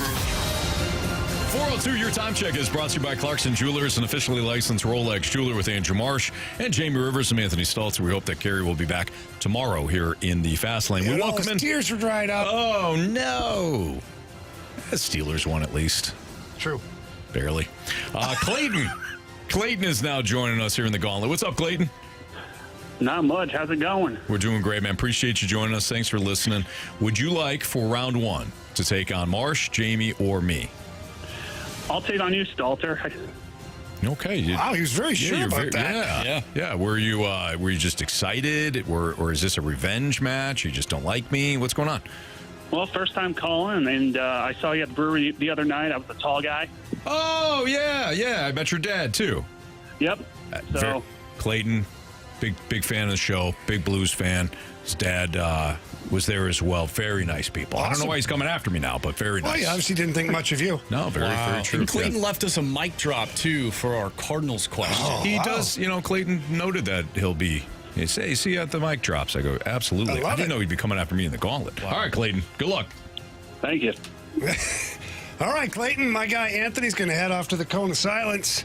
While he's doing that, can you tell Marshy to spin that wheel, please? Spin that wheel, Marshy. All right, so you picked Anthony. What category do you hope to get against him? I hope to get baseball or football. Okay, now let me ask you random. this. You listen to the show a lot? I listen a lot. Mic drop a few times. Okay. Sparingly. Now, what category does Anthony get a lot? I don't always catch the Gauntlet, but good question. Okay, that's fine. Ice hockey a lot. Yeah. You got hockey, boy. buddy. All righty. All right. We'll do it. So each question's worth 2 points. If you use the options, then the question only becomes worth 1 point. If you get the question wrong, you get 0 points. If we're tied after 4 questions, we will have a tiebreaker, and we will get a winner in the Gauntlet. Clayton, are you ready? Yes, sir. All right, here we go, bud. Question 1. The Philadelphia Flyers and which other team finished last in the Eastern Conference last season with 76 points? So what other team finished last with the Philadelphia Flyers? What other team? We'll need the options on this. All right. Was it the Boston Bruins, the Buffalo Sabres, or the New York Islanders? Even the Sabres. Final answer. All righty. Question number 2. The New York Rangers recently named which player their captain? Options again. Options are Adam Fox, Vincent Trocheck, or JT Miller. Let's go Adam Fox. Final answer. All right, Clayton, question 3. The longest game in Blues history was played against the Blackhawks in which year's playoffs? So what year was it played in?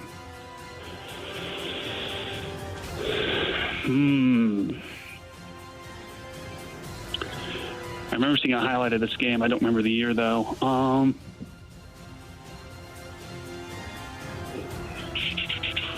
Let's do 2017. Final answer. Question number 4. Alex Steen scored the game-winning goal in triple overtime in that game. Who had the primary assist on that goal?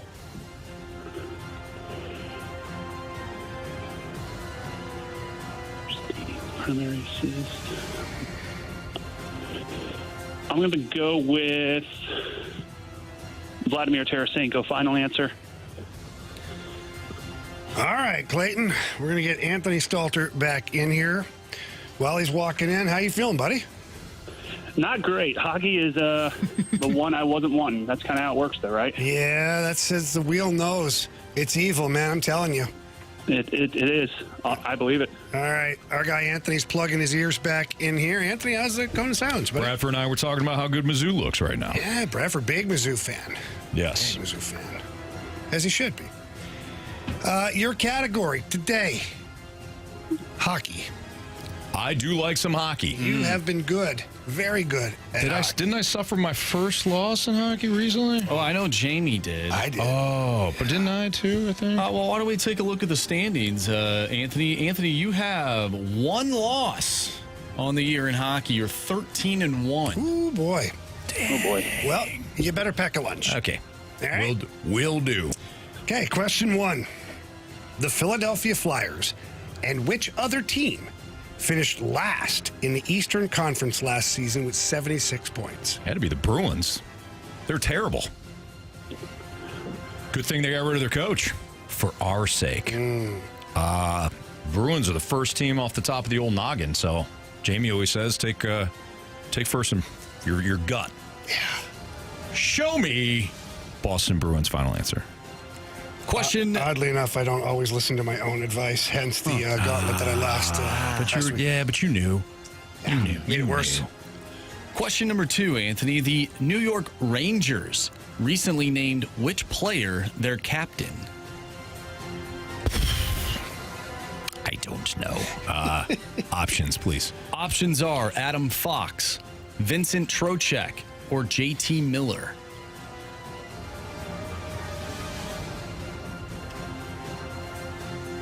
Fox, Trocheck, or Miller?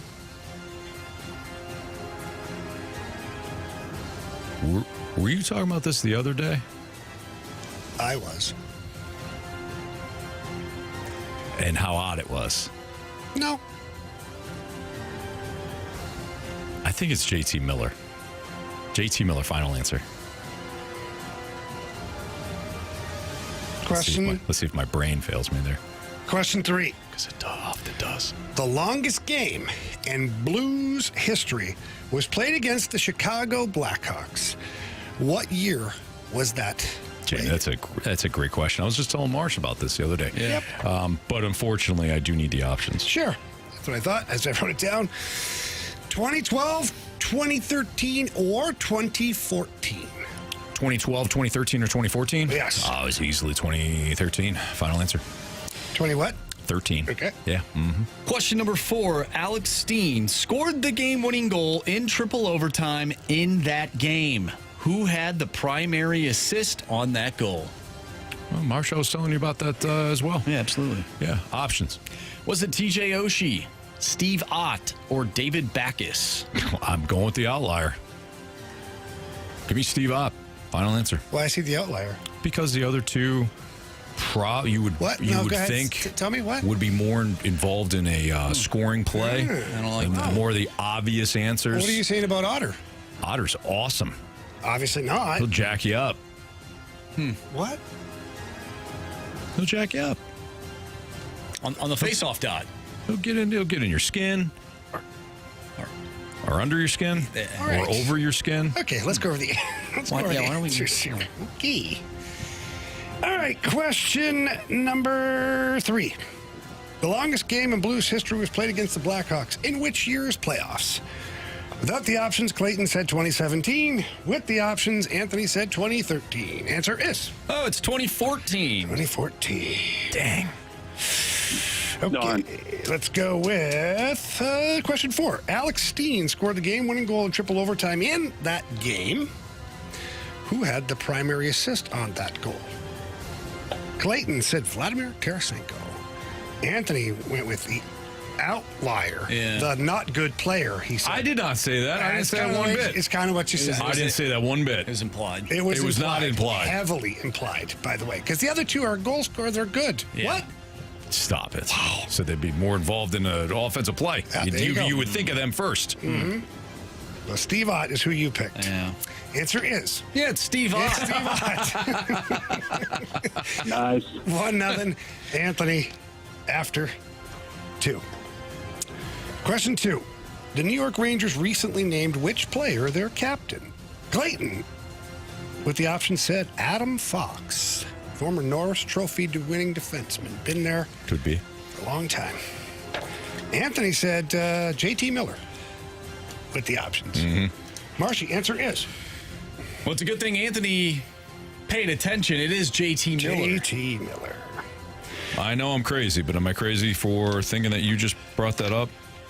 I was talking about it in the office, yeah. We brought it up last week. No, it was on the show. Oh, I talked about it in the office, too. Oh. Yeah. Anyways. Either way. All right.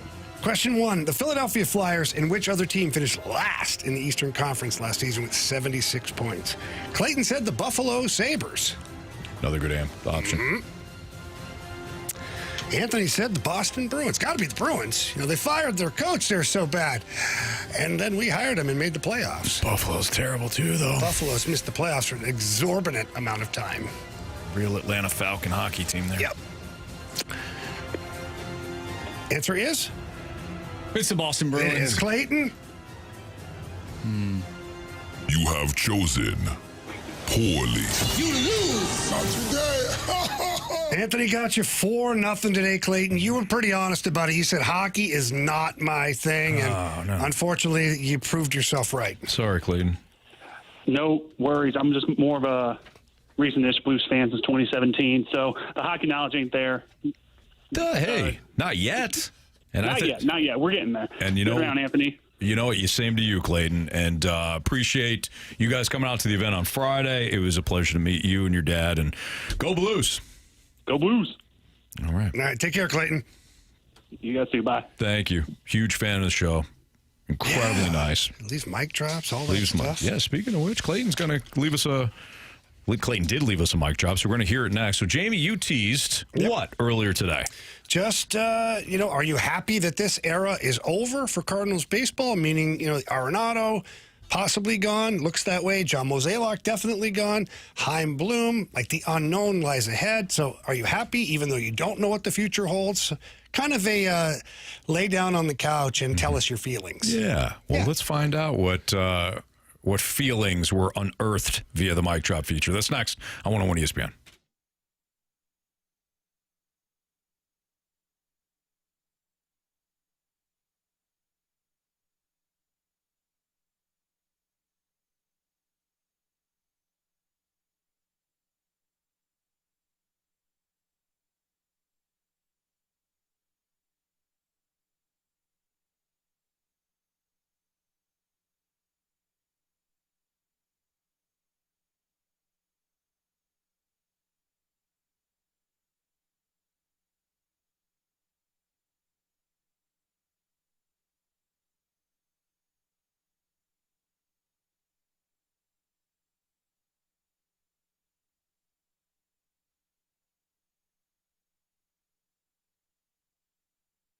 Hey, it's Carey Davis, and if you're in the market for a new vehicle, look no further than Genesis of St. Charles. They are the #1 Genesis dealer in Missouri for 2025. Genesis of St. Charles is your trusted Genesis dealer, and right now they have the all-out sale out. It has arrived. Genesis of St. Charles is out to break all sales records in September. And this month only, you receive a $500 gift card with any new vehicle purchase. If you want to trade, they are offering more for your pre-owned vehicle than ever before. Every purchase comes with 3 years of complimentary Genesis service valet. You must be within 125 miles. That means complimentary vehicle pickup and delivery, plus a loaner vehicle at no additional cost. It's easy to schedule online, or you can call at 636-265-5215. If you're in the market for something new, let Genesis of St. Charles bring the test drive to you. They are closer than you think. Visit their new luxury service, state-of-the-art facility at 5601 Veterans Memorial Parkway, right in St. Peter's off Mid Rivers Mall Drive and Highway 70. Get started today. Visit them online at genesisofstcharles.com. That's genesisofstcharles.com, and tell them Carey sent you.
Jamie posed the question to our listeners earlier in the show about how you're feeling following the Nolan Arenado and John Mozeliak send-offs this past weekend at Busch Stadium.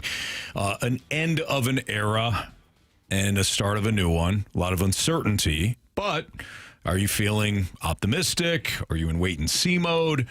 Jamie, again, posed those questions to our listeners who left the Scott Lee Heating Company mic drops via the 101 ESPN Dobbs Star Notice Center's mobile app. And we just heard from Clayton in the Gauntlet. Now we're going to hear from Clayton via the mic drop. The Cardinals situation, especially with Nolan Arenado, I think is just a symbol of what these last 3 years have kind of felt like. Very good intentions, extremely poor execution, poor communication just across the board. I think Ollie had the right idea, but I agree we should have probably had him in for like an inning or a batter or two. The entire thing is just, I think, a symbol of the Cardinals of the past 3 or 4 seasons. I mean, it's just horrible execution on moments that are supposed to be well-intentioned. So, love the show. Thanks. Thank you, Clayton. It's well said. Kind of goes back to what we were saying about the whole clunky exit for Nolan Arenado. Yeah, it was clunky. The intentions were good, but not well executed. Let's hear from Sharon and Clayton. I was going to share some thoughts on Mo, but again, we asked for your opinions, so I'm going to shut my trap. Here's Sharon from Clayton. Hey guys, Sharon and Clayton here. Yes, I'm absolutely still concerned, even though Mo is gone. You know why? Because the owners are the same. And everyone likes to put all the blame on Mo and sometimes Ollie. But the dudes up in the office are the ones calling the shots. So until that changes, and I don't think it's going to anytime soon, I think it's going to be the same old, same old. So I don't know. Hopefully maybe the rumors that they're trying to sell the team are true. And you know, then some real changes will happen. But until then, I think it's just going to be status quo. And they've got their puppet, you know, in the dugout. So that's how I feel. Well, I don't think Sharon's not alone on that. And as far as puppets go, when you're the owners, everybody's your puppet. Mm-hmm. Because you control the narrative. You do. You control everything. You control everything. And so, you know, when she talked about, you know, that Mo's leaving, but the DeWitts aren't, you know, we'll see how that goes. I guess we're going to find out quickly if what a lot of people believe to be true is true. So if a lot of people believe that the DeWitts are the ones that put the handcuffs on Mo and we're just like, nope, sorry, here's your budget, we're doing this. No, the answer's no to all those other questions. Then we're going to see that. We're going to find out quickly if Chaim Bloom is following the same marching orders. Now, if he isn't, and he does things differently, then maybe Mo was the one stuck in a rut of doing things the way he wanted to do it. So either way, in the next year or two, we're going to find out exactly how much impact the DeWitts had on the roster construction or payroll, all of that combined. My guess is that from a spending standpoint, Bloom will receive either the same budget or he'll have even a more restricted budget because now, of course, you don't have a lot of the gate revenue because your product hasn't been good enough to sell. And I'll just leave it at that. Yeah. So I imagine that the DeWitts will, like Sharon just noted, the handcuffs will be on Chaim Bloom. However, he still has a budget. And Mo had a budget. Even if you're handcuffed, you could still do more with little. And I think that's where Mo used to excel. And over the last 4 or 5 years, it fell apart. So with Bloom, I think Bloom, even if he is handcuffed, he can still allocate those funds, either restructuring the minor league system and or finding better plays in free agency with more upside, perhaps. How about just picking different players? Exactly. So you're gonna have a different set of eyes on this thing, and I think that's important moving forward, and that at least breeds some hope because sometimes uncertainty isn't a bad thing, And I think in this case, uncertainty isn't a bad thing. Because if it's Mo running it back again over and over and over, we kind of know what that looks like. And it just hasn't been good enough. Let's hear from Nick. Am I excited for the next era of Cardinals baseball, and am I happy that this era is over? Definitely happy that this era is over. I did love Goldie and Nato when they were basically 1-3 in the MVP race. However, they did absolutely nothing in the playoffs. Mo has not only turned this organization into a dumpster fire, he poured gasoline on it and fanned the flames on his way out. I can't really say I'm optimistic about Bloom either, because he's going to be a draft and develop guy, which great, but it's not going to be great for like 5 more years. There's probably going to be a lockout, and it seems like all the decisions made by the DeWitts in terms of money were so they could clutch their pearls and make sure that they continue to increase revenue year after year like they have a corporation on the Fortune 500. So I probably won't check back in until like 2028. And then I'll leave another mic drop and let you know how I'm feeling. All right, thank you, Nick.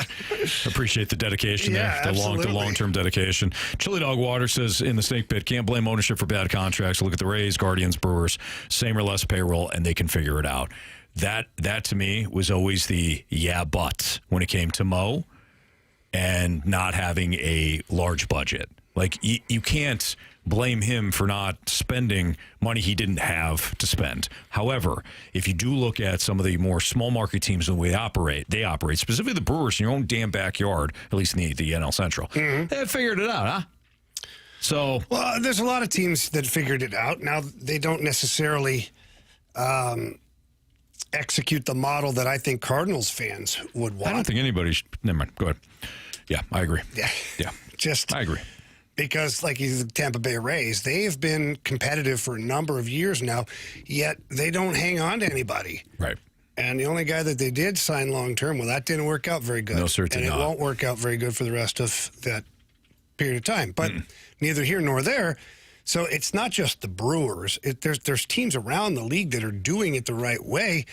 The Cardinals haven't been able to find the right recipe for this franchise. Now, of course, the counter to the counter is that those teams haven't won either. And it's true. They haven't won at the highest levels. But the point is... And they might not, because they operate on a certain budget, so they don't have those guys. But the point is, the Brewers are back in the playoffs again. They'll have another opportunity to try to make a run at this thing, where your Cardinals have sunk, almost to the bottom of the NL Central, with not much to look forward to because the foundation is crap now. The model is crap.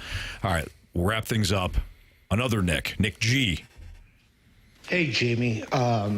Just thinking about your question, the issue with the Cardinals is, it's not like they've been terrible.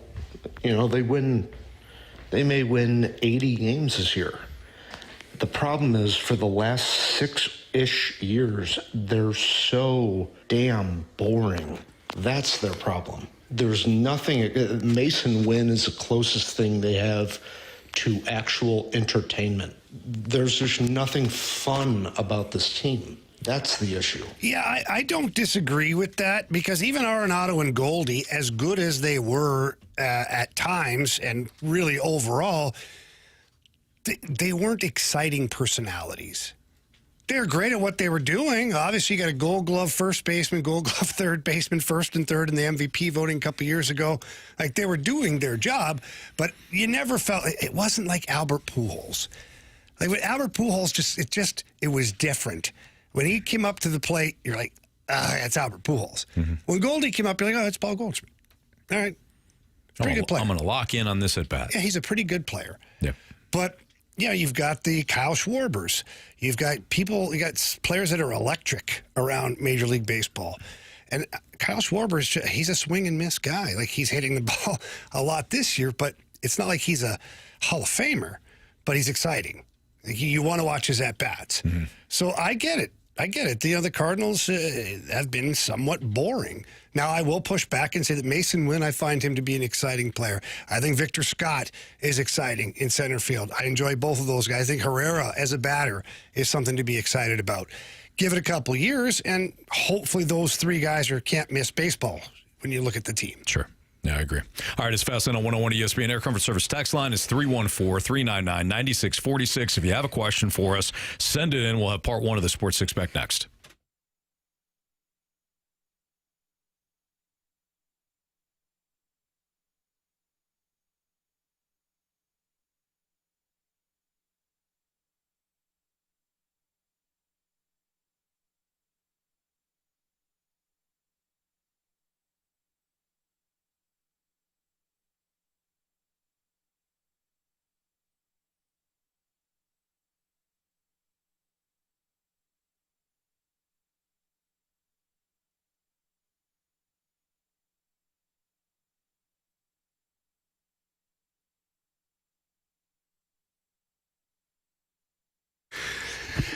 If you're looking for a smart, stable investment, why don't you listen to the experts? That's what I would do.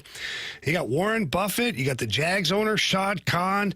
These guys know what's going on because they're investing in U.S. farmland. But here's the best part. You don't need to be a millionaire or billionaire to get in on all this stuff. AgVest Advisors, they've managed over $900 million in farmland deals across 10 states. They offer full-service support to families and investors just like you. So if you're looking for a really steady investment and you don't want to have that stress of watching the stock market every morning and you're sweating, and no, don't do that. Go with farmland. It is an amazing investment. Year after year, the land will appreciate and you'll get those steady returns. And also, if you own farmland, please call AgVest. They can help you maximize its value with full service management, from sourcing and diligence to rent, as well as tenant selection. For all these great opportunities, give my guy, Chris Bronner, a call over at AgVest. He's the founder. He's going to have all the answers for you. His number is 618-520-7022. That's 618-520-7022, or visit agvestadvisors.com. Remember to buy land because they're not making it anymore.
101 ESPN Sports Center.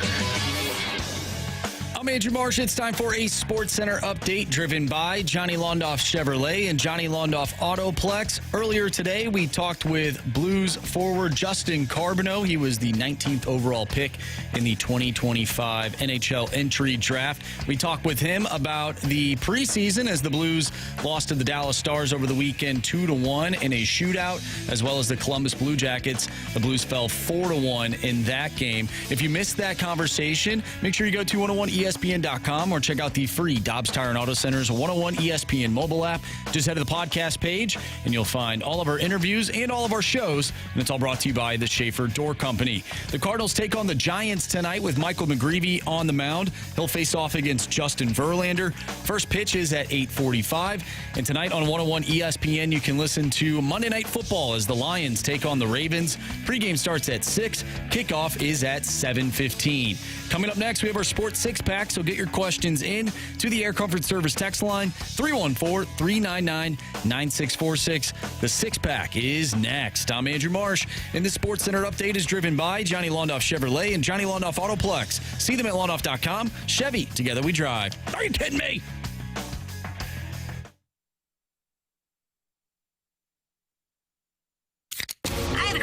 It's time for the Fast Lane to answer your sports questions. I want to ask you a bunch of questions, and I want to have them answered immediately. Asking me all these weird questions. Answer the question. Answer the question. Answer me! Refreshed by Urban Chestnut. Urban Chestnut Swickle Light Premium Light Beer. Live your lifestyle, St. Louis.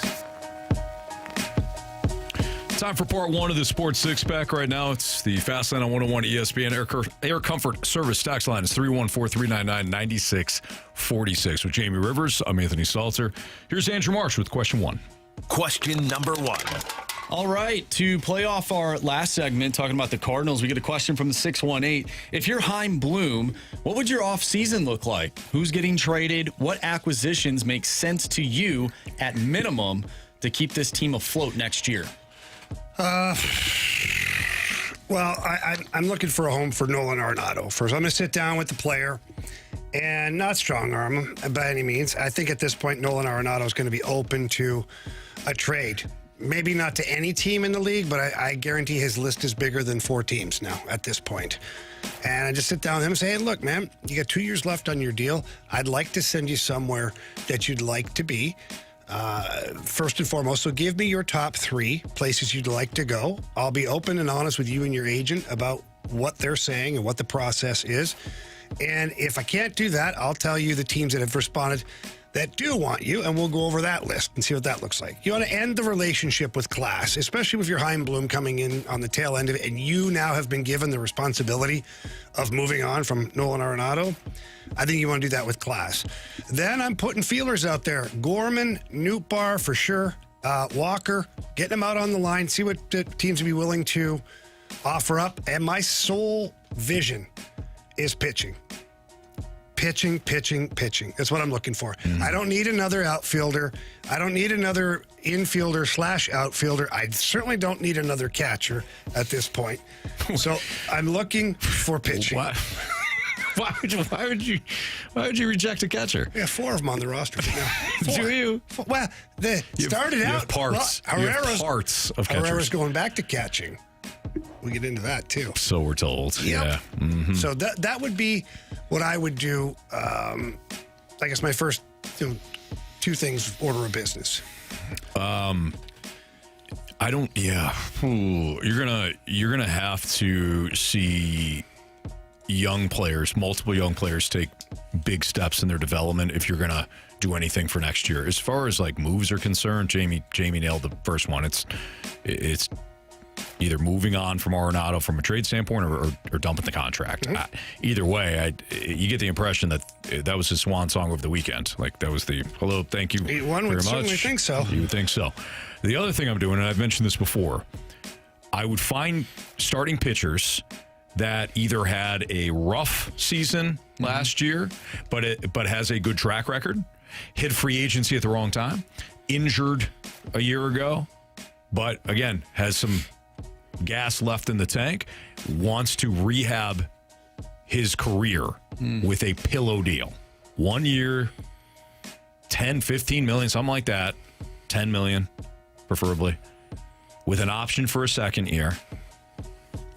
And if that pitcher winds up having a good first half, you can either hold on to him or trade him. We have seen this done before. Carlos Rodon for the Giants signed a pillow 1 year deal with an option. Now they hung on to him because they actually were playing well at the time of the trade deadline. But there's other examples of it as well. We've seen guys that have rebound seasons. Hell, Eric Fetty for the White Sox, not for the Cardinals, but for the White Sox. Look what they were able to do. Not for the Braves either. Not for the Braves. Look what the White Sox were able to do. Something like that. Somebody that either is coming from overseas that has, that has had good stuff. Miles Michaelis was that way back in the day for the Cardinals. That's the route that I think that Chaim Bloom can go. That's what you want to do? That's not what I want to do. Like, I'm okay with one of those guys. I don't know if you have the starter. You don't have a starting set. I don't want Miles Michaelis back. No, but don't you think you could get more? Like, I put Gorman, Walker, and Nootbaar out there on the wire. Oh, you could do that too. No, but I'm just saying. And so I do agree with you as far as a independent move. I think you go find a project like that. One that you think, especially Chaim Bloom with the numbers and all the stuff that he's like really good at. But then I do think you go try to find a younger arm for, if it's a Walker and Nootbaar.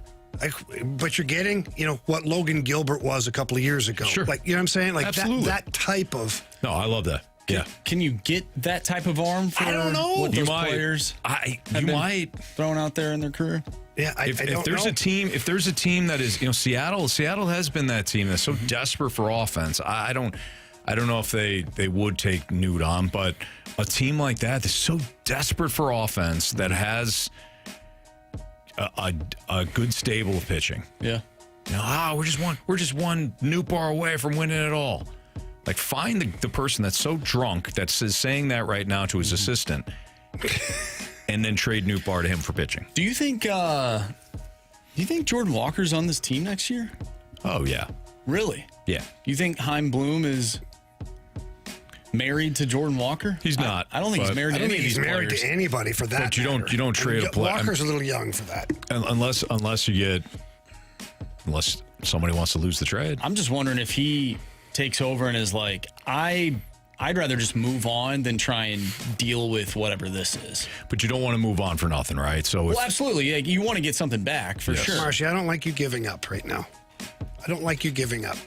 You're still hurt. I know. I can feel it in your voice.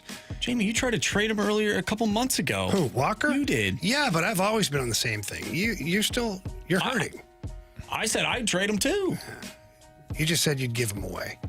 I did not say I'd give him away. It's a shame, Marsh. It's a shame. He's still hurting, Anthony. And I don't know why. His Vikings absolutely whipped the Bengals yesterday. Papa Wentz? Yeah. I'll bring in those socks for you, like I told you the last 5 shows. You still haven't done that. Maybe that's why I'm upset, because you said you'd bring in the socks. I've let you down. You did. I mean, you really did. I let you down. I let you down like a team coming off a huge win, going to Carolina looking for another win, and don't show up. Let you down. That type of let you down. Mm-hmm. You did. You really did. It's unfortunate, Anthony. It is unfortunate, Marsh. Anthony, I was thinking of you all last week. Like, man, this guy right here, if he was ranked out of everybody, he'd be ranked number 9. And now he's not. No. Because you let me down. And you dropped 14 spots. I did. I certainly unfortunate. Jamie, on the other hand, he's moving up. He's moving up right now. Moving up in the world. Look at you. Nice job, Jamie. Sure. Now, his secondary is a problem, but, he's moving up. Yeah. All right, question number 2. Question number 2. Speaking of Jamie and his favorite football team from the 636, what are the chances Mizzou football makes the second round of the playoffs? Second round? Wow, we are getting excited, aren't we? I like that. I like that attitude, Anthony. Look, second round. Let's just. How about we get in? Let's get in. What is it now? Is it the top? Well, they changed it, right? Yes, it's the top 12. 12. I think the 8 spots away from that. Yeah.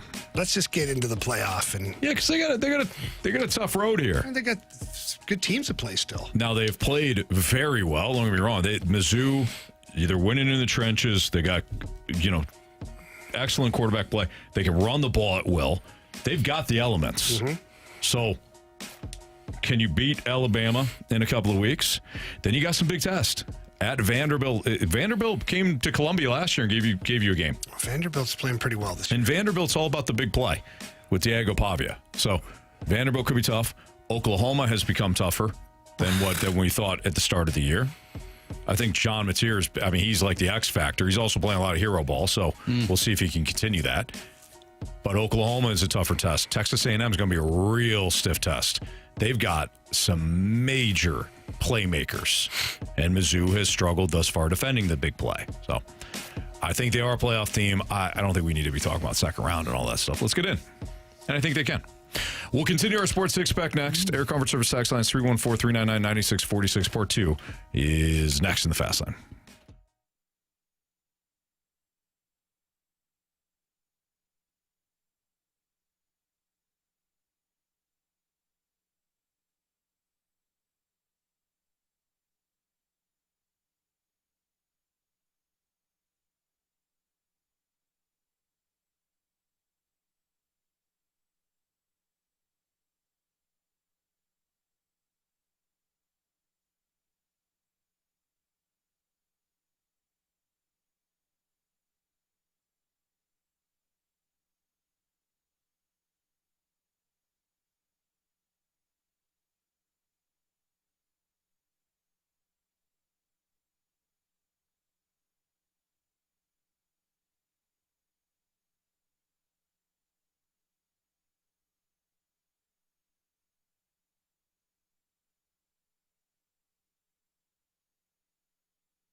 question? It's time for the Fast Lane to answer your sports questions. I want to ask you a bunch of questions. I want to have them answered immediately. Asking me all these weird questions. Answer the question. Answer the question. Answer me! Refreshed by Urban Chestnut. Urban Chestnut Swickle Light Premium Light Beer. Live your lifestyle, St. Louis.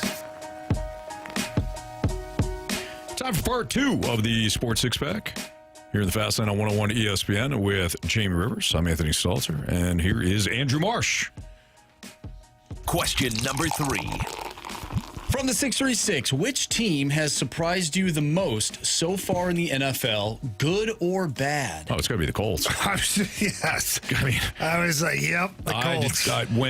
As soon as the Anthony Richardson injury happened in preseason, and you don't know what the Fast Lane he's doing, and you got Daniel Jones, and for real, and then all of a sudden, because he's playing so well, you look at it, you're like, you know what, they got some guys. They got, of course, Jonathan Taylor had a big game yesterday. Tyler Warren has looked 10 times the first round tight end that Colston Loveland for Chicago has looked. The defense has played well. Now, their schedule hasn't been very tough. They the Dolphins, they're they fortunate. can only play who's on the schedule. You're right. Anthony. I'm just saying they're fortunate to beat the Broncos, and then they played Tennessee, who had the number 1 overall pick last year for a reason. But the schedule ain't that daunting. They do play the Rams next. That's going to be their first big test. But they got the Raiders, the Cardinals, Chargers, a good team, Titans again. They face the Falcons. They'll drop their ass. So we got. This Colts team. This Colts team's going to be is going to hang around. Playoff team. This is not a fluke. I don't think. No. So no. Yeah. Remember a couple of years ago when Anthony Richardson first came in, they had a good year. Yeah. They had a good team. They had a good team, good year. Oh wow, the Colts are back, and then he didn't play very well after that. And now Daniel Jones is looking the part of a first round pick. Mm-hmm. So I think the Colts are the poster child for this question. I also, not that I didn't think they were a good team, but this good, top 3, top 5 good, the Chargers. Ooh, look at Marcy's happy. Being 3-0. Solid team. You all know that I'm a huge Justin Herbert fan, but when they lost Rashawn Slater in the offseason, I'm like, ugh. I don't know. This just, for whatever reason, this just popped in my head. I was thinking about this over the weekend. NFL team, Buffalo Bills. Look at their schedule and tell me if you think that they will be undefeated heading into Week 17 when they play the Philadelphia Eagles. Well, let's do it. And if they win that game, do you think they could go undefeated this year? They won't go undefeated because they play the Buccaneers. Patriots win. And Falcons win. Panthers win. Chiefs win. Dolphins win. Bucks lost. Nobody's beating Baker. Thank you. Texans win. Steelers win. Bengals win. Patriots win. Browns win. Eagles maybe. Jets win. Yeah, they're only going to have 2 losses, maybe. One for sure in Tampa, because nobody's beating Tampa. I'm looking at that schedule. You're telling me that's a first-place schedule? No, sir. That's an easy, you don't want schedule. They're setting it up on purpose this year. I mean, the Chiefs. The Chiefs were in first. No, last I understand. Year. You get why, but yeah, I get why. They caught some breaks this year. They caught some breaks. I'm telling you, they could be undefeated heading into Week 17. I mean, they play the NFC South, which is 3 crap teams in the Bucs. So that's a gift right away. Did we think? I know I didn't, so I won't speak for you guys. But did we think the Dolphins would be this bad? Yes. Yes. Really? Yeah. I didn't think they'd be this bad. We floated it out that, we did. that Mike McDaniel would get fired. Yeah. I guess it was if the Dolphins don't make the playoffs, he's fired. I will say I did not expect them to be 0-3. I expected them to be bad. I kept saying, I'm like, this could be a disastrous year. This bad? Yes. Really? Yes. Lifeless? Mike McDaniel, the report said he was like, oh, he's trying to be tough now. Ain't gonna work. Well, look at that guy. He's imposing. Hey, if you don't win, you lose. Very true. I mean, and that's how you lose. That's how you lose. There you go. Oh, Mike. I will give them credit. The last 2 weeks, they've at least played with some sort of pride. Yeah, they still lost. In losses. That's more I can say about stupid Falcons. Go ahead, Marsh. Question number 4. All right, from the 801, where do you rank each Central Division team this year?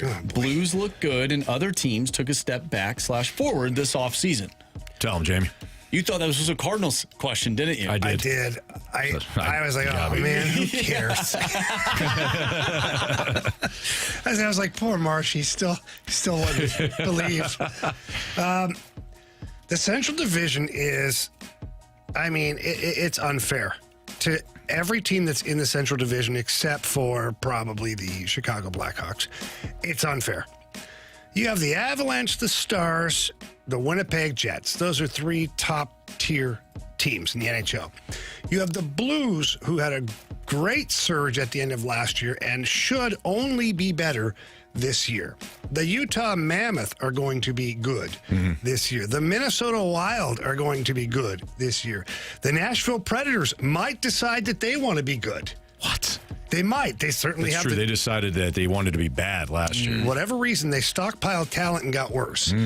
That's just it's hard to do. It's hard to do, unless you, of course, sign all the same kind of players. But either way, the Preds could wake up, and this is going to be a division that who the hell knows? Like, I think the Avalanche are the best team in the division, especially now that Landeskog is back. Dallas Stars are close. I don't think the Winnipeg Jets are going to be as good as they were a year ago. I certainly don't see them being the best team in the NHL. But this Central Division is a mess because there's going to be teams that are out of the playoffs because they play in the Central Division. If there were any other division in the NHL, they'd be a playoff team. You got to wonder now, with the Western Conference being so stacked, and I've heard players are itching to get the 1 through 8 playoff format back. I wonder if the NHL considers doing that. If there's some Central teams that end up finishing with more points than teams in the Pacific and end up missing out on the playoffs. It's going to happen. I feel like this could be the year. There'll be a second and third place team in the Pacific that have less points than a team that misses the playoffs in the Central. Watch. But they're not going to change it. Gary Bettman has dug his heels in. Every year it comes up, and every year it is just booted to the curb. They need to go back, man. I mean, you're having like Western Conference final matchups in round 1, which are very entertaining. Don't get me wrong. The problem that I see, and this is what I would tell Gary if he was sitting in the room with me, because his original thought was, we need to get eyeballs on our NHL playoffs quickly because we believe we have the most interesting playoffs of any sport as far as like the 7-game series. Like, nobody's going to outdo the Super Bowl. We understand that. But some of the divisional playoff games are sometimes maybe whatever.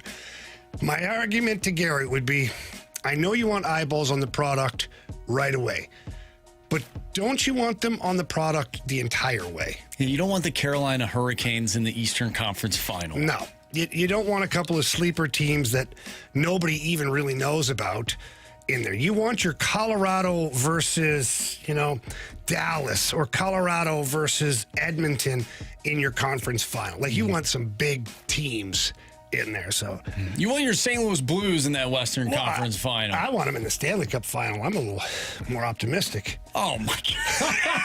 This guy. He does it every time. Every time. I love it. Every time. And now I think, never mind. It sounds like I don't have them making the playoffs now. Well, Marsh. I just thought you believe a little more, Marsh. Come on. I was the only one that believed last year. In Jamie's defense, you walked right into it. No, I was walking and Jamie stepped in front of me. Either way. No, I guided you. Yeah. Right to the brink of disaster. So Jamie Question number 5. Moving on. From the 636, this being the last week of Cardinals baseball. What? Oh, man. Makes it feel like a holiday, that the season is over. A Matt holiday? No, not Matt holiday. A holiday that we like to celebrate. The season is over and we don't have to hear about them. What is your favorite holiday, and which holiday could you do without? So I'm a big Christmas guy, and it's not for the obvious reason of you think, the presents and things like. No, I don't really care about that. I really don't. I love Christmas. I just do. I love the togetherness of the family. Like, we make sure that we get everybody together. We all decorate the tree together, and then it's mandatory that we all watch The Grinch, the cartoon one. I'd like to have another Christmas movie, but there is so much ADHD that runs through the Rivers house that getting them to sit down for like a 17 to 18 minute cartoon is like all we can do. And then we always, after that, I'm like, okay, you're free to roam about the cabin now. Yeah. Like, we're done here. We're going to do one thing. But I like that.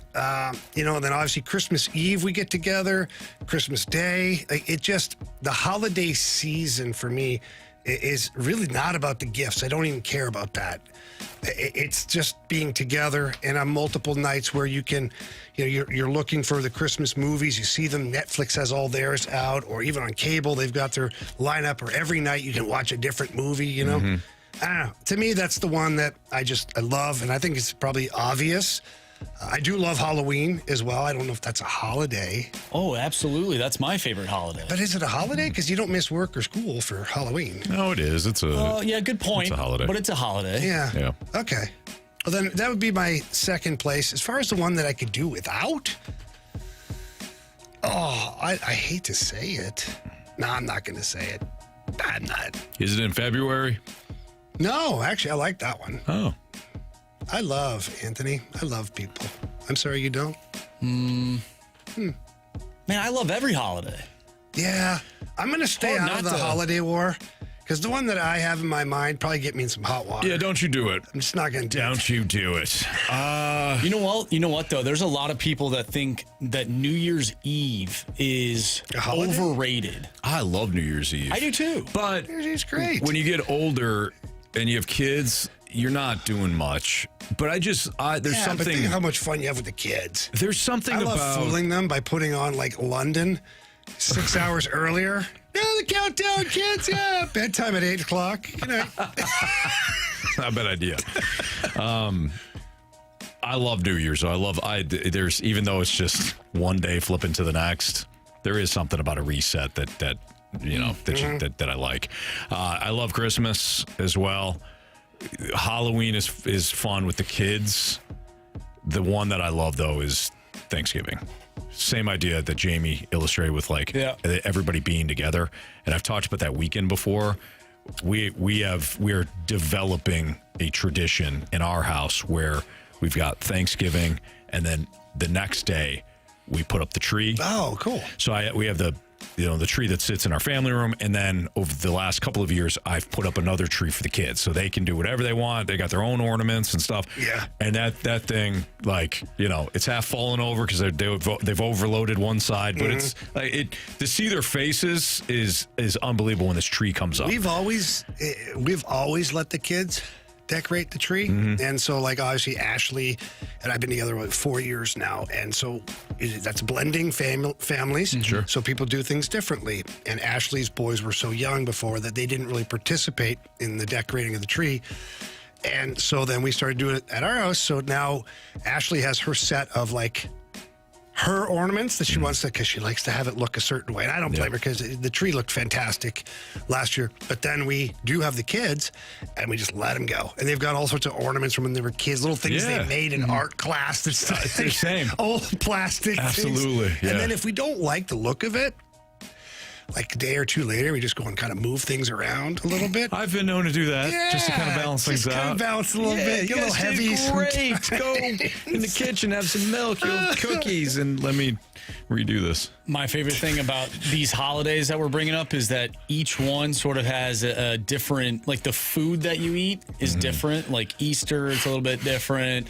Thanksgiving, different food. Even Memorial Day, Labor Day, that's more grilling. Sure. Whereas, Christmas, you have your Christmas ham, all that different stuff. So I love the different food aspects of it. Yeah, I like that as well. And by the way, the Saturday is always when I do the outdoor lights. And the kids will help me to a certain extent. Yeah. And then it's me out there, and if it's cold, like last year's kind of chilly, but I got this small TV that I'll hook up, like extension cord and all that stuff, and I'll set it right there as I'm doing all the lights. Last year, the college football playoffs were on. Oh, so man. like I watched like the Ohio State game. I got a beer. I'm up on a ladder. I'm looking down at the TV. Recipe for disaster. I love it. It's That's great. awesome, and then man. Sunday, you still got the NFL games, too, so that's fun. The 618 says, I love New Year's. My annual slap resets. Oh, there you go. Yeah. No, that's not a thing. Outside of the fast lane. Thing in their house. You don't know that. But we encourage it anyways. Yes. To the people who deserve it. It's Fastlane on 101 ESPN. Lineup is out. We'll play a lineup game next on 101 ESPN.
Your time check is brought to you by Clarkson Jewelers, an officially licensed Rolex jeweler with Jamie Rivers and Andrew Marsh. I'm Anthony Stalter. The Cardinals are in San Francisco tonight to open up a new series against the Giants.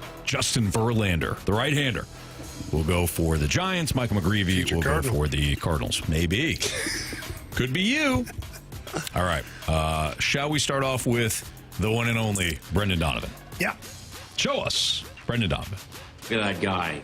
Vibrant, handsome, hair. Should we go with the little croissant who's going to get his elbow fixed? Absolutely. Show me, Yvonne Herrera. Oh, Yvonne? That's a French-ass name, Yvonne. Yeah, my little croissant.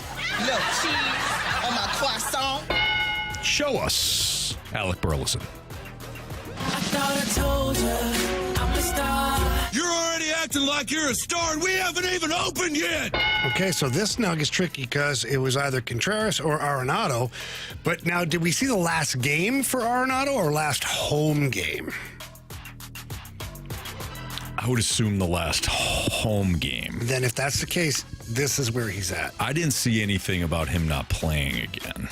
I don't know, Anthony. I mean, it was so awkward and so weird. I don't know what to think of it. We're confused. Very. But I do think that if we don't know, we might as well try. Show us. Nolan Arenado.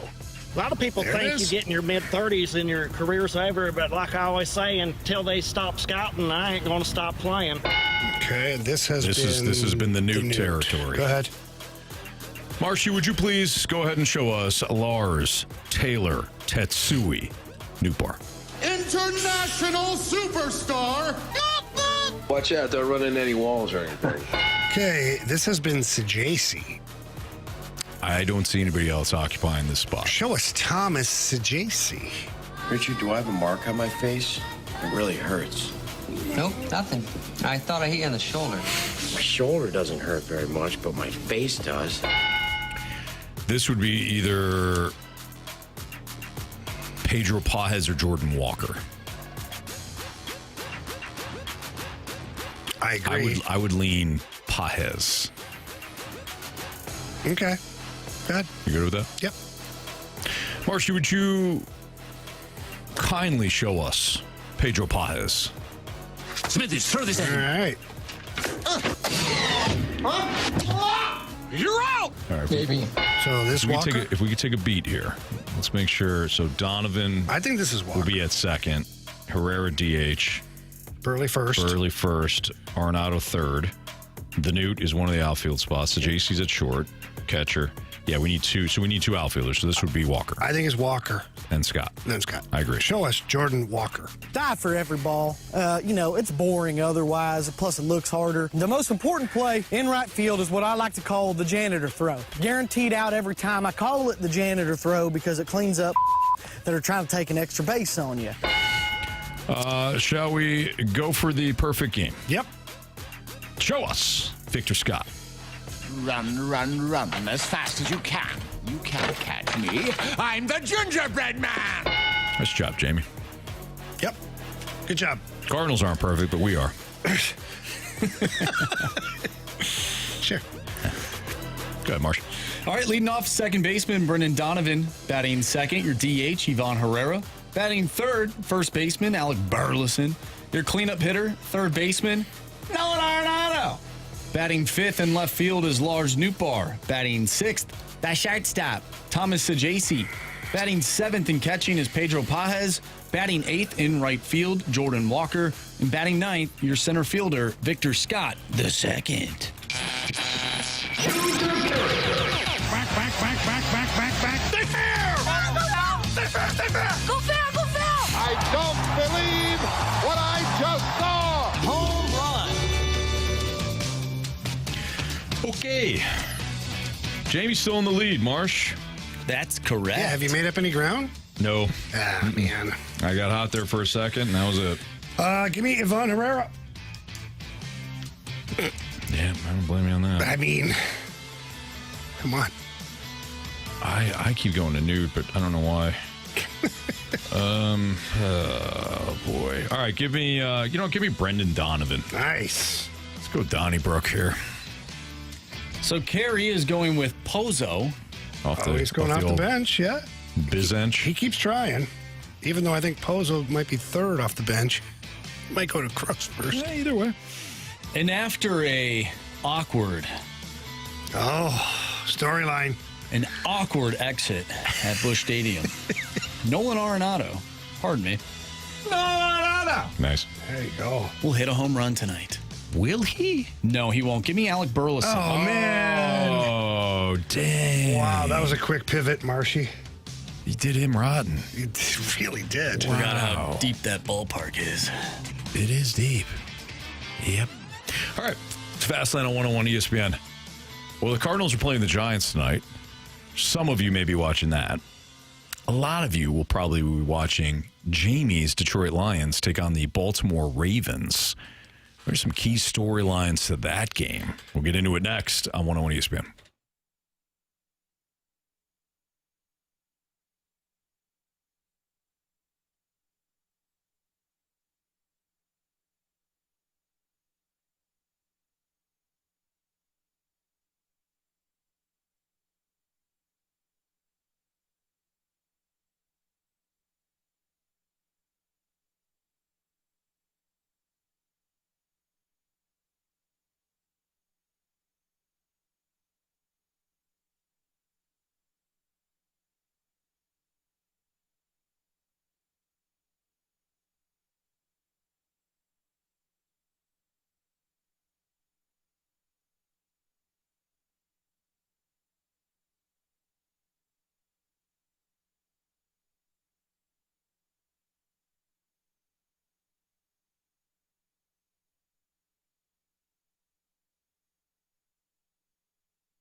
Tonight we've got Monday Night Football, Ravens and Lions. One of these teams will improve to 2-1. One will fall to 1-2. And of course, why that's significant is both of these teams entered at the very least playoff contenders, if not Super Bowl contenders. So what are the most intriguing storylines tonight Jamie, for you and your Lions. For the Lions, it's going to be what version of the offense do we get from the Lions this week? Because week 1 against Green Bay, it looked like the Atlanta Falcons offense. Yeah. 3-yard passes for negative yards, passes to the other team. Pass to the other team. Like, it was not pretty. Now, Green Bay, obviously a good defensive team, and that was the first game for Micah Parsons as well, all that stuff. So it wasn't great. The first game with the offensive coordinator, all of those things. Now, the next game played the Bears, who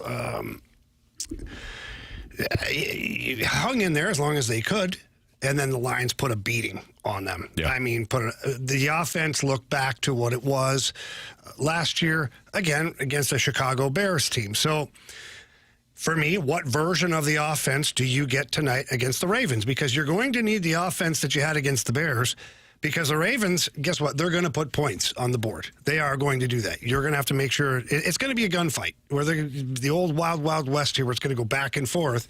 And when you have the ball, you better be putting points on the board. Yeah.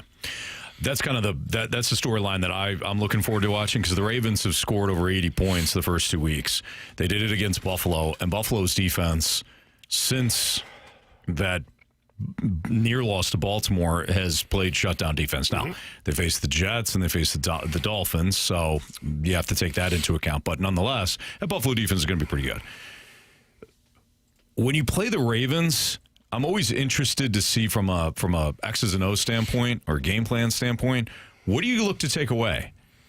Do you look to take away Derrick Henry and then deal with the repercussions of Lamar finding some big plays in the passing game, specifically with Zay Flowers? I think DeAndre Hopkins has added a red zone element to the Ravens that makes them tougher down there. You know, kind of that red zone element that not Todd Heap, excuse me, but Mark Andrews used to have consistently. But what do you do? Because you can't really go with a light box against Baltimore, hoping that you're going to slow down Derrick Henry.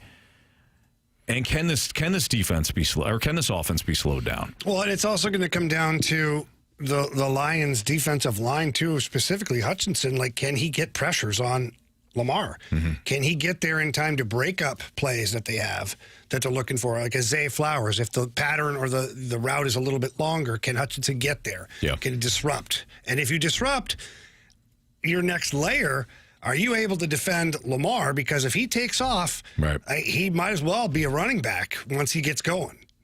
Yeah, so, one of the fastest running backs in the league. Yeah, exactly. So the Lions have their hands full for sure on the defensive side of the ball. To your point, what are you negating? Mm-hmm. The true running back, Derrick Henry's like a freight train. The running back / quarterback, Lamar, who runs like a wide receiver, by the way. Mm-hmm. Or now are you taking away the Zay Flowers and the other players on offense that are the Hopkins that are going to be downfield? Like, right. So it's a big assignment. Yeah. If I'm the Lions, I'm looking to bow up as much as possible in the red zone. Force as many field goals, because they're going to move the ball. They always do. Force as many field goals as possible. Like, really shrink their area of operation. Yeah, really man up in that red zone. Because Baltimore wants to run the ball, because they've got such that power element because of Derrick Henry. They want to run the ball in the red zone. If they do that, though, then you got to make sure your offense is producing. You have to. I think you hit it with the Lions. The big storyline is, will the real Lions offense stand up? You look terrible against Green Bay. You look great against Chicago. Baltimore's defense has been a bit of a mixed bag. They weren't tested against Cleveland. They were tested against Buffalo. They passed against Buffalo. They didn't pass, or they passed against Cleveland. They didn't pass against Buffalo. So, what are you getting out of this Lions offense tonight? So I think that could be interesting. Out of either team, who do you think can recover quicker from 1 and 2? I think the answer is obvious, but I'm interested. Oh, wow. Well, if I dive into the schedules a little bit, I think the Lions have a more favorable schedule following this game. Let me go back and just take a look at the Ravens real quick, because I didn't really look at that. No, I sprung this on you. Here's my thought. No, thanks for the preparation time. Yeah, no. Great, Anthony, appreciate that. I went improv on you. Actually, the Ravens have a really light schedule. So I think the Ravens, if they fall to 1-2, they'll be fine. I'd shrug because right now in that division, it's Cleveland, whose defense again is good, but the offense is terrible. Pittsburgh, who is 2-1, but it's a shaky 2-1, Mm-hmm. and Cincinnati, who's 2-1. But now, their first game, full game without Joe Burrow, they lost by 72. So if the Ravens fall to 1-2, I think it's a shrug. If the Lions fall to 1-2, with the way Green Bay has played, Minnesota, the huge bounce back yesterday, and now Caleb Williams looked pretty good yesterday, and that offense for the Bears looked great. I don't think the Lions can overcome too big of a hole. Like 1-2, can they get out of it? Sure. But they can't fall too far behind because that division that NFC North division is going to be significantly better by the end of the year than the AFC North. Yeah. There's no question about it. I agree with that. It's going to be a tough one. So it's crazy to even think that like this is not your season, but no, it's a huge test though. Yeah. By the way, since I brought him up, I thought Caleb Williams played very good yesterday. It was a nice balance of staying on time, on script, and also some of the improvised skill. And Ben Johnson, we saw Ben Johnson put his spin on things too. He did. He had the flea flicker. It almost the pitch back almost went over Caleb Williams' head. But boy, he threw an absolute dime on that play. Yep. Luther Burden caught his first touchdown pass. I think he was on that flea flicker. He also threw a pretty pass to Roma Dunze. Ran the ball well. Yep. DeAndre Swift had some Bears big ran the games. ball really well, though. Like Ben Johnson, the game plan, knowing that the Cowboys are not good against the run, once he started seeing the cracks in the foundation, like to run 11 running plays in a row, well, you're controlling the hell out of the clock for one thing. And two, you found something. You broke the will. Yes. You've talked about that in hockey. Oh, yeah. You can break the will, Yep. and you can see it. Chicago broke Dallas's will defensively yesterday. And by the way, can we stop with the Cowboys are going to be better than we all thought? I don't care that CeeDee Lamb got hurt. I do care. I don't want him hurt, but it sounded bad. That sounded terrible. That's not what I meant. I know. Losing CeeDee Lamb yesterday wasn't the reason why Dallas lost. Dallas got punked yesterday by the Bears. Their defense looked terrible. No pass rush. Secondary got pushed around. That Cowboys team is not good at all. They're back to what we thought they were going to be when they traded Micah Parsons. The worst part is I think Dak is playing pretty good. Dak is one of the only bright spots. Yeah. Like everybody always is tough on Dak because expectations were always very high, but doesn't have much around him. Watching him play and watching him so far this year, I'm like, Dak Prescott's not your issue. No, sir. He's not right now, anyways. All right, again, we got the Ravens-Lions tonight. Pregame starts at 6. Kickoff at M&T Bank Stadium is at 7:15. It's a Fast Lane on 101 ESPN with Jamie Rivers and Andrew Marsh and Anthony Stalter. So we got Beat the Streak and Bet the Board next. Nick is back for Beat the Streak. If he hits all 3 of his games, because we're only doing 3 more because the Cardinals wrap up their season this week. They got 3 more games this week. He will tie Justin for the longest streak for the listener. Do we carry over to the next year then? No. How does it work? Oh, yeah. We good? For next Carrying year? over to next year? Yeah. I was thinking maybe we invite them to be a part of the Gauntlet at the end of the year for our playoffs. Do they just play against each other, though? Because the Gauntlet has nothing to do with Beat the Streak, though. No, but it is an invite. Or do we invite them? It's a cordial invite. Or do we get them both on board and we have them pick playoff games? Oh. To see who can keep going. Wow. We could Well, do let's see that. if Nick can get into the playoffs. I don't want to go first. counting the chickens before they're hatched, of course. Beat the Streak, Bet the Board next on 101 ESPN.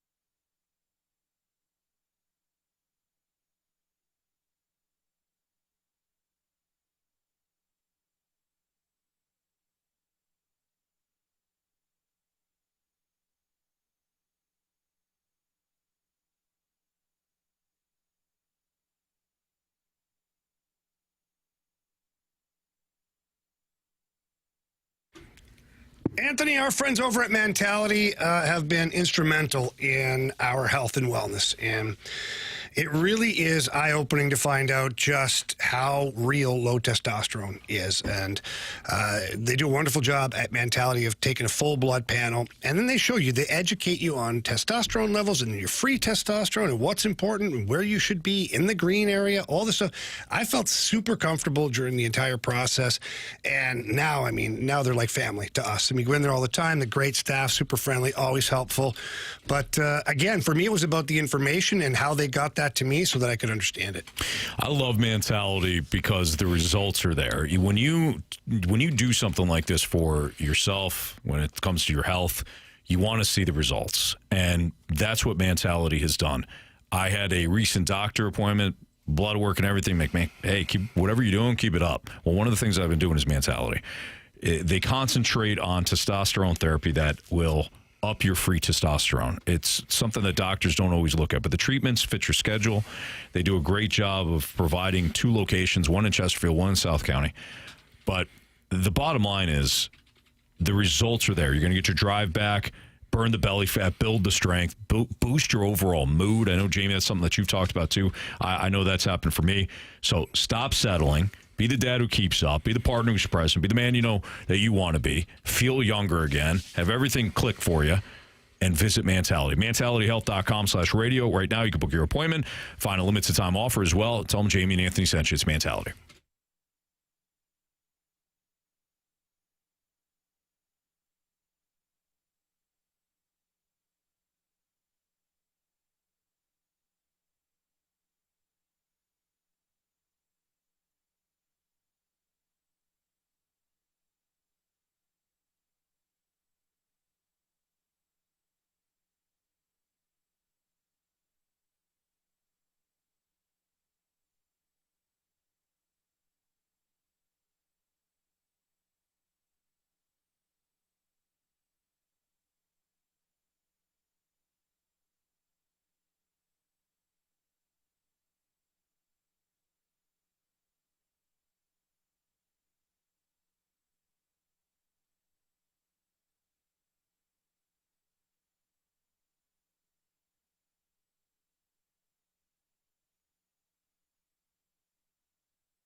.101 ESPN Sports Center. I'm Andrew Marsh. It's time for a Sports Center update brought to you by Saliga Heating and Cooling. We just got done talking about Monday Night Football. You can listen to that game right here on 101 ESPN as the Lions take on the Baltimore Ravens. Pregame starts at 6. Kickoff is at 7:15. If you missed anything from today's show, including our interview with Justin Carbonneau, make sure you go to 101ESPN.com or check out the free Dobbs Tire and Auto Center's 101 ESPN mobile app. Just head to the podcast page. You'll find all of our interviews and full shows there. And it's all brought to you by the Schaefer Door Company. We have Beat the Streak coming up next. We will choose who will get a base hit in tonight's ball game between the Cardinals and the Giants. Michael McGreevy on the mound. He'll face off against Justin Verlander. First pitch tonight is at 8:45. Beat the Streak and Bet the Board coming up next. I'm Andrew Marsh, and this Sports Center update is brought to you by Saliga Heating and Cooling, a Daikin heating and air conditioning dealer.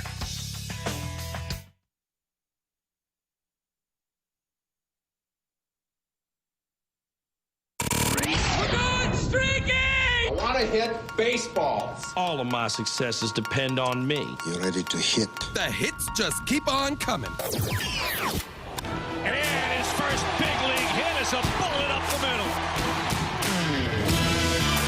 This is Fastline on 101 ESPN. Andrew Marsh, Jamie Rivers, Anthony Stalter, and we welcome back Nick, who's on one heck of a streak right now for Beat the Streak. What's up, Nick? Hey, how's it going, guys? Doing great, man. Congratulations on quite a run so far. Marsh, what's the latest standings? All right, Nick has a streak of 5. I have a streak of 5. Jamie has a streak of 4. Anthony, you have a streak of 1. Yes. And Carey is back to 0. Oh, CD. No. All right, Nick, you are up. It's a tiebreaker between Donovan or Burleson. I might have to go with my gut and go with Brendan Donovan. All right, Brendan Donovan off the board. All right, Anthony, I'm going to go ahead and take the fella that Nick did not want. That's Alec Burleson. Alec Burleson is also off the board. Jamie? Ivan Herrera. Oh, Ivan? Mm-hmm. All right, just looking at some head-to-head matchup numbers, and why not? Whopping 4 at-bats for Casey Schmidt against Michael McGreevy, but he's 2 for 4 with 2 doubles.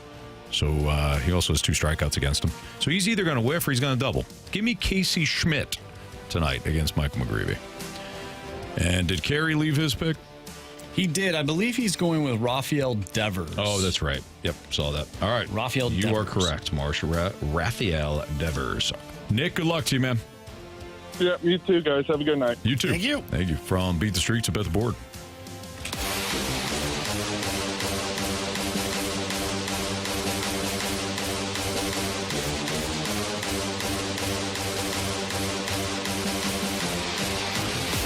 All right, Marsh.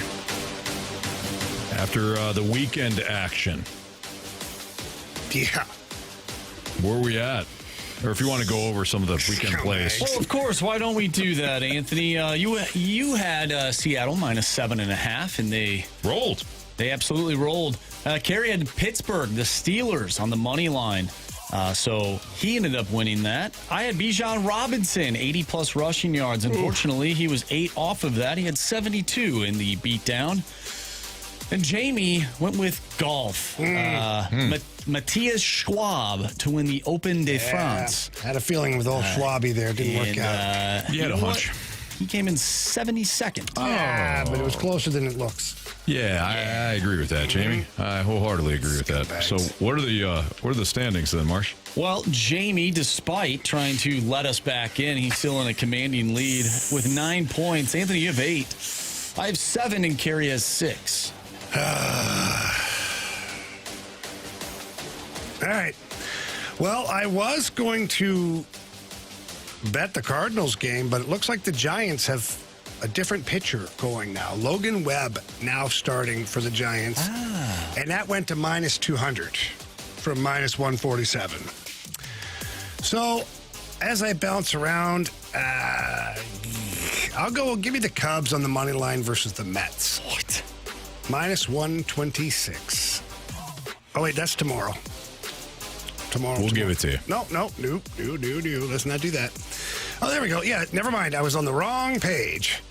Give me the Giants, minus 149 on the money line against your Cardinals. So Verlander's It's still Verlander. pitching. Yeah, he's still pitching. Webb's tomorrow. Somehow I ended up on the wrong page. Yeah, you're fine. Don't know why. I figured it out, Anthony. You're going to be great, Jamie. This is crazy. He has his Detroit Lions playing tonight. Not willing to throw a money line on his Detroit Lions. You know In fact, what, he's going to go against your St. Louis Cardinals listener.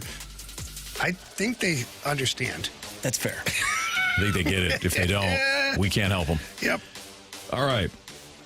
Marsh, please give me the Baltimore Ravens over 28.5 points at minus 135. As we mentioned before, this Ravens team has already scored 80 in 2 weeks. Yes. Probably score 17 tonight. I am going to go with the longest field goal made tonight. Over 49.5 at minus 105. So I'm looking for a long field goal tonight. Okay. I have a follow-up to that, but just to mention, Carey did send in his pick. Jahmyr Gibbs, plus 90 rushing receiving yards. Ooh. Plus 90. Now, Marsh, for those that don't know, can you let us in on your thought process when it comes to some of these plays, like the field goal, for example? Like, do you hunt some of these things down, or do you? I imagine you just start looking through it, but these websites have a ton of game props, player props to search. Like, absolutely. How do you search these things? Well, it's on the website under different props, and this one is under special teams props. I'm thinking tonight, two really good football teams, every point counts. Every point counts. So if you can get across the 50, you might be thinking, hey, let's try and kick a field goal here because every point counts. And Jake Bates, if I had to put one of these guys in the category to hit a 50-plus yard field goal, it would be Jake Bates of the Detroit Lions. So that is why I'm rolling with that. Plus, I like the odds at minus 105. And I think I like to switch it up a little bit. All right, fair enough. I like to have fun with this, Anthony. Yeah. Well, it should be fun, right, guys? Always. That's why Jamie decided to do what he did by taking that golfer over the weekend that had absolutely no shot. Yeah, I mean, I just had a feeling. Sometimes you just got to say, hey, there's no way in hell this guy's going to win. And sometimes you got to get your picks in. But wouldn't it be fun? Sometimes you can't forget to do your pick. Yeah. I remembered the damn home run, but not the pick. That was the thing I think that I was most surprised by, because we saw the. I was driving, and I'm glad you were safe. I was, I didn't have my glasses, so when I looked really quick on like the thing, you couldn't see. I just saw blur, and I thought, wait, you were driving and you couldn't see? I couldn't see the screen. Got it. Yeah, the little numbers. So I was like, just do it when we stop. Yeah. I didn't do it. By the way, Anthony, speaking of kicking, the Falcons' opening kicking competition is back up. As well it should. Let's go. They should have a new kicker every week. We should go. And the Falcons, we wouldn't be much worse. 2 minutes ago, we have released from staff wide receivers coach Ike Hilliard. Current passing game coordinator TJ Yates will assume those duties. It's all the receivers. They found the issue. The receivers. They found the issue as the receiving coach, guys. Yeah, it's his fault. It's his damn fault. Someone had to fall on the sword. Yeah. They might as well have fired the assistant water boy. Right. Mm-hmm. Yeah, the passing game isn't clicking, so let's fire the wide receiver coach. Don't worry, guys. Found the problem. Yeah. It was Ike Hilliard. Of course. Bunch of chumps. All right. When we come back, we've got what we learned today, 3 stars of the day, criticisms, compliments, next.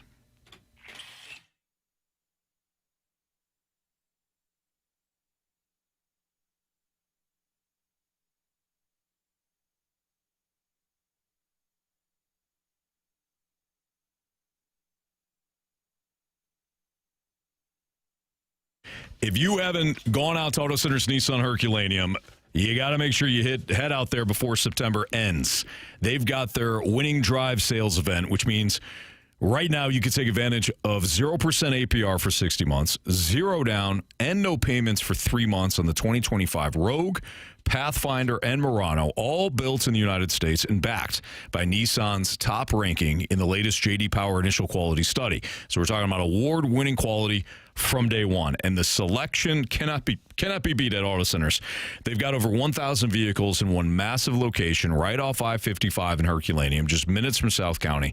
No games, no running around, just real savings and real selection. If you're shopping used, Auto Centers got you covered there as well. 0 down and no payments for 3 months on a huge selection of used vehicles, all priced to move. And every new Nissan at Auto Centers Nissan comes with rock-bottom dealer pricing, their exclusive lifetime warranty, and a 30-day return promise, which means within 30 days, if you're not completely in love with the vehicle, bring it back, they'll refund your money, and then you can take a look at one of their other vehicles that they have on the lot.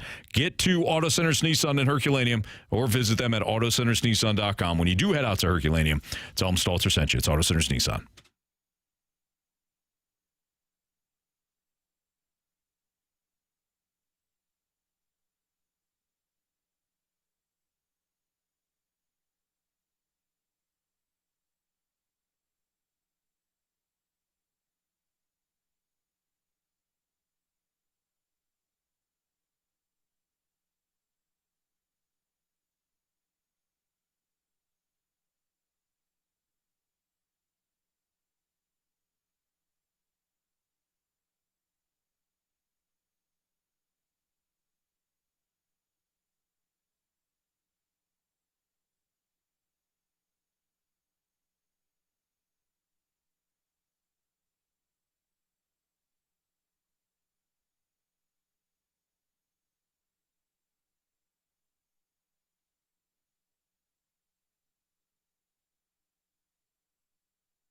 Derek Stevens and my friends over at Circus Sports are coming to Missouri. That's right. In December, Circus Sports will be here in the market. It's going to be exciting times. But until then, you can still use Circus Sports. Download the Circus Sports Illinois app today. Really easy to find on the website, or you can locate it in the App Store. Super user-friendly. I use it all the time. I love using it. They've got great player props. You can put together a parlay. Whatever you do, Marshy loves putting together those parlays. Has a great time doing that using Circus Sports Illinois, the app. And let's look at some of the futures bets, right? They got great lines on the futures bets, tight money line splits, and the best odds out of any app that's out there. If I'm looking tonight at the football game, Marshy did bring it up. I do love the Lions at +4.5. I think they cover for sure. And I'm going to go to my Circus Sports Illinois app and place that wager. Along with that, they've got bigger payouts and higher betting limits, and all of that is available on the app. So please don't miss out on any of the action. Make sure you download that Circus Sports Illinois app today, and you can join in on all the excitement because they got a lot of exciting things going on over at Circus Sports. If you or someone you know may have a problem with gambling, call 1-800-GAMBLER or text ILGAMB to 833-234.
It's Fastlane on 101 ESPN. If you missed anything from today's show, you can always download the podcast, available at 101ESPN.com and on the Dobbs Tire and Auto Center's 101 ESPN mobile app. All the podcasts are brought to you by Shaver Door Company. 101 ESPN salutes our nation's military for service members, their families, and anyone currently on base at Scott Air Force Base. You can join us, the Fast Lane, for our annual Military Appreciation live broadcast next Thursday, October 2nd. Wait, it's October next week? Next week? No, that doesn't sound right. It's October, yeah. Oh, yeah. Wow. Freedom Fridays this week. Oh, then. yeah. Holy smokes. Is that right? Oh, yeah. That can't That's be correct. right. It is the right. 26th. It is. Son of a bean, it is. It's going to be a good Friday. Anyways, Thursday, October 2nd from 2 to 6, we'll be out at Scott Air Force Base. If you're on base, we hope that you stop by. It's one of our favorite broadcasts that we do each and every year. Our Military Appreciation broadcast is brought to you by Air Comfort Service Heating, Cooling, and Insulation. Insulation.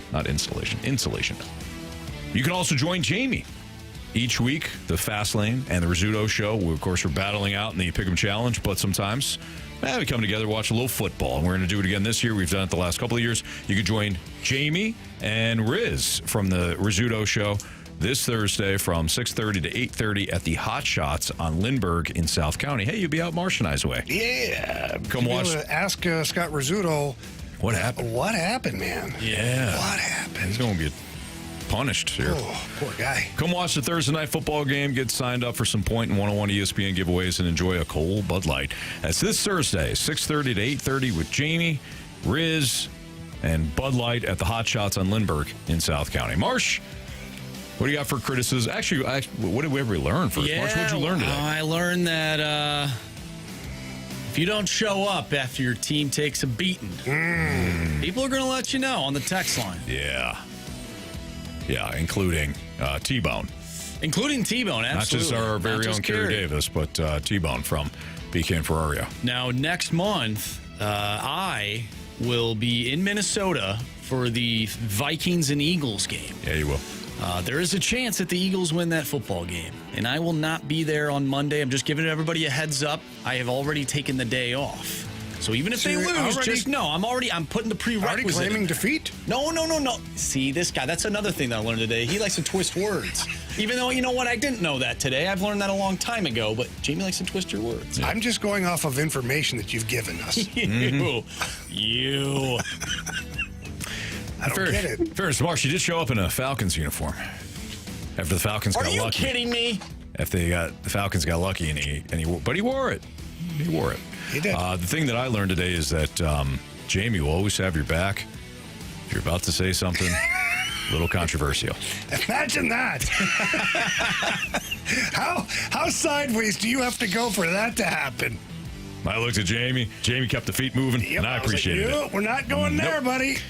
Fortunately, the hamster jumped back on the wheel for me. Yes. He fell off, and he's like, wait a minute. And he climbed back up. And Yep. Get back in there, little guy. Yep. All right, Jamie, what'd you learn? I learned today that Anthony likes to Trojan horse, putting up the lights and doing all that, like the ultimate family man, right? Yeah. So he can sit outside, drink beer, and watch TV. What the hell, man? The kids were out there. They just went inside. It's too cold. I ain't mad about it. Then I set up the TV and have the beers. You're like Clark Griswold when he gets stuck in the attic. 100%. And you're watching the movies. You're outside drinking the beers.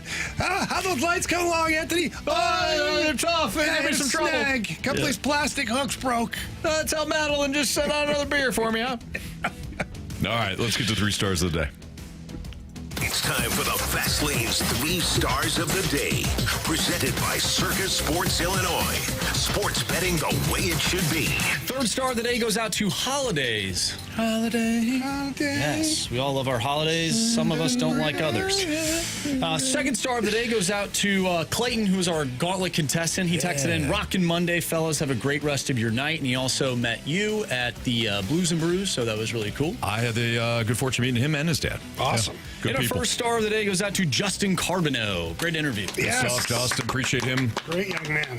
Appreciate him stopping by the Fast Line. Boy, what a mature... He's 28, huh? No, 18. See, he seems much older Future of the than Blues very in good mature. hands. Yeah, no doubt. All right, that'll do it for us. Hopefully, Carey back tomorrow. But for Carey Davis, for Andrew Marsh, for Jamie Rivers, I'm Anthony Stalter. See you.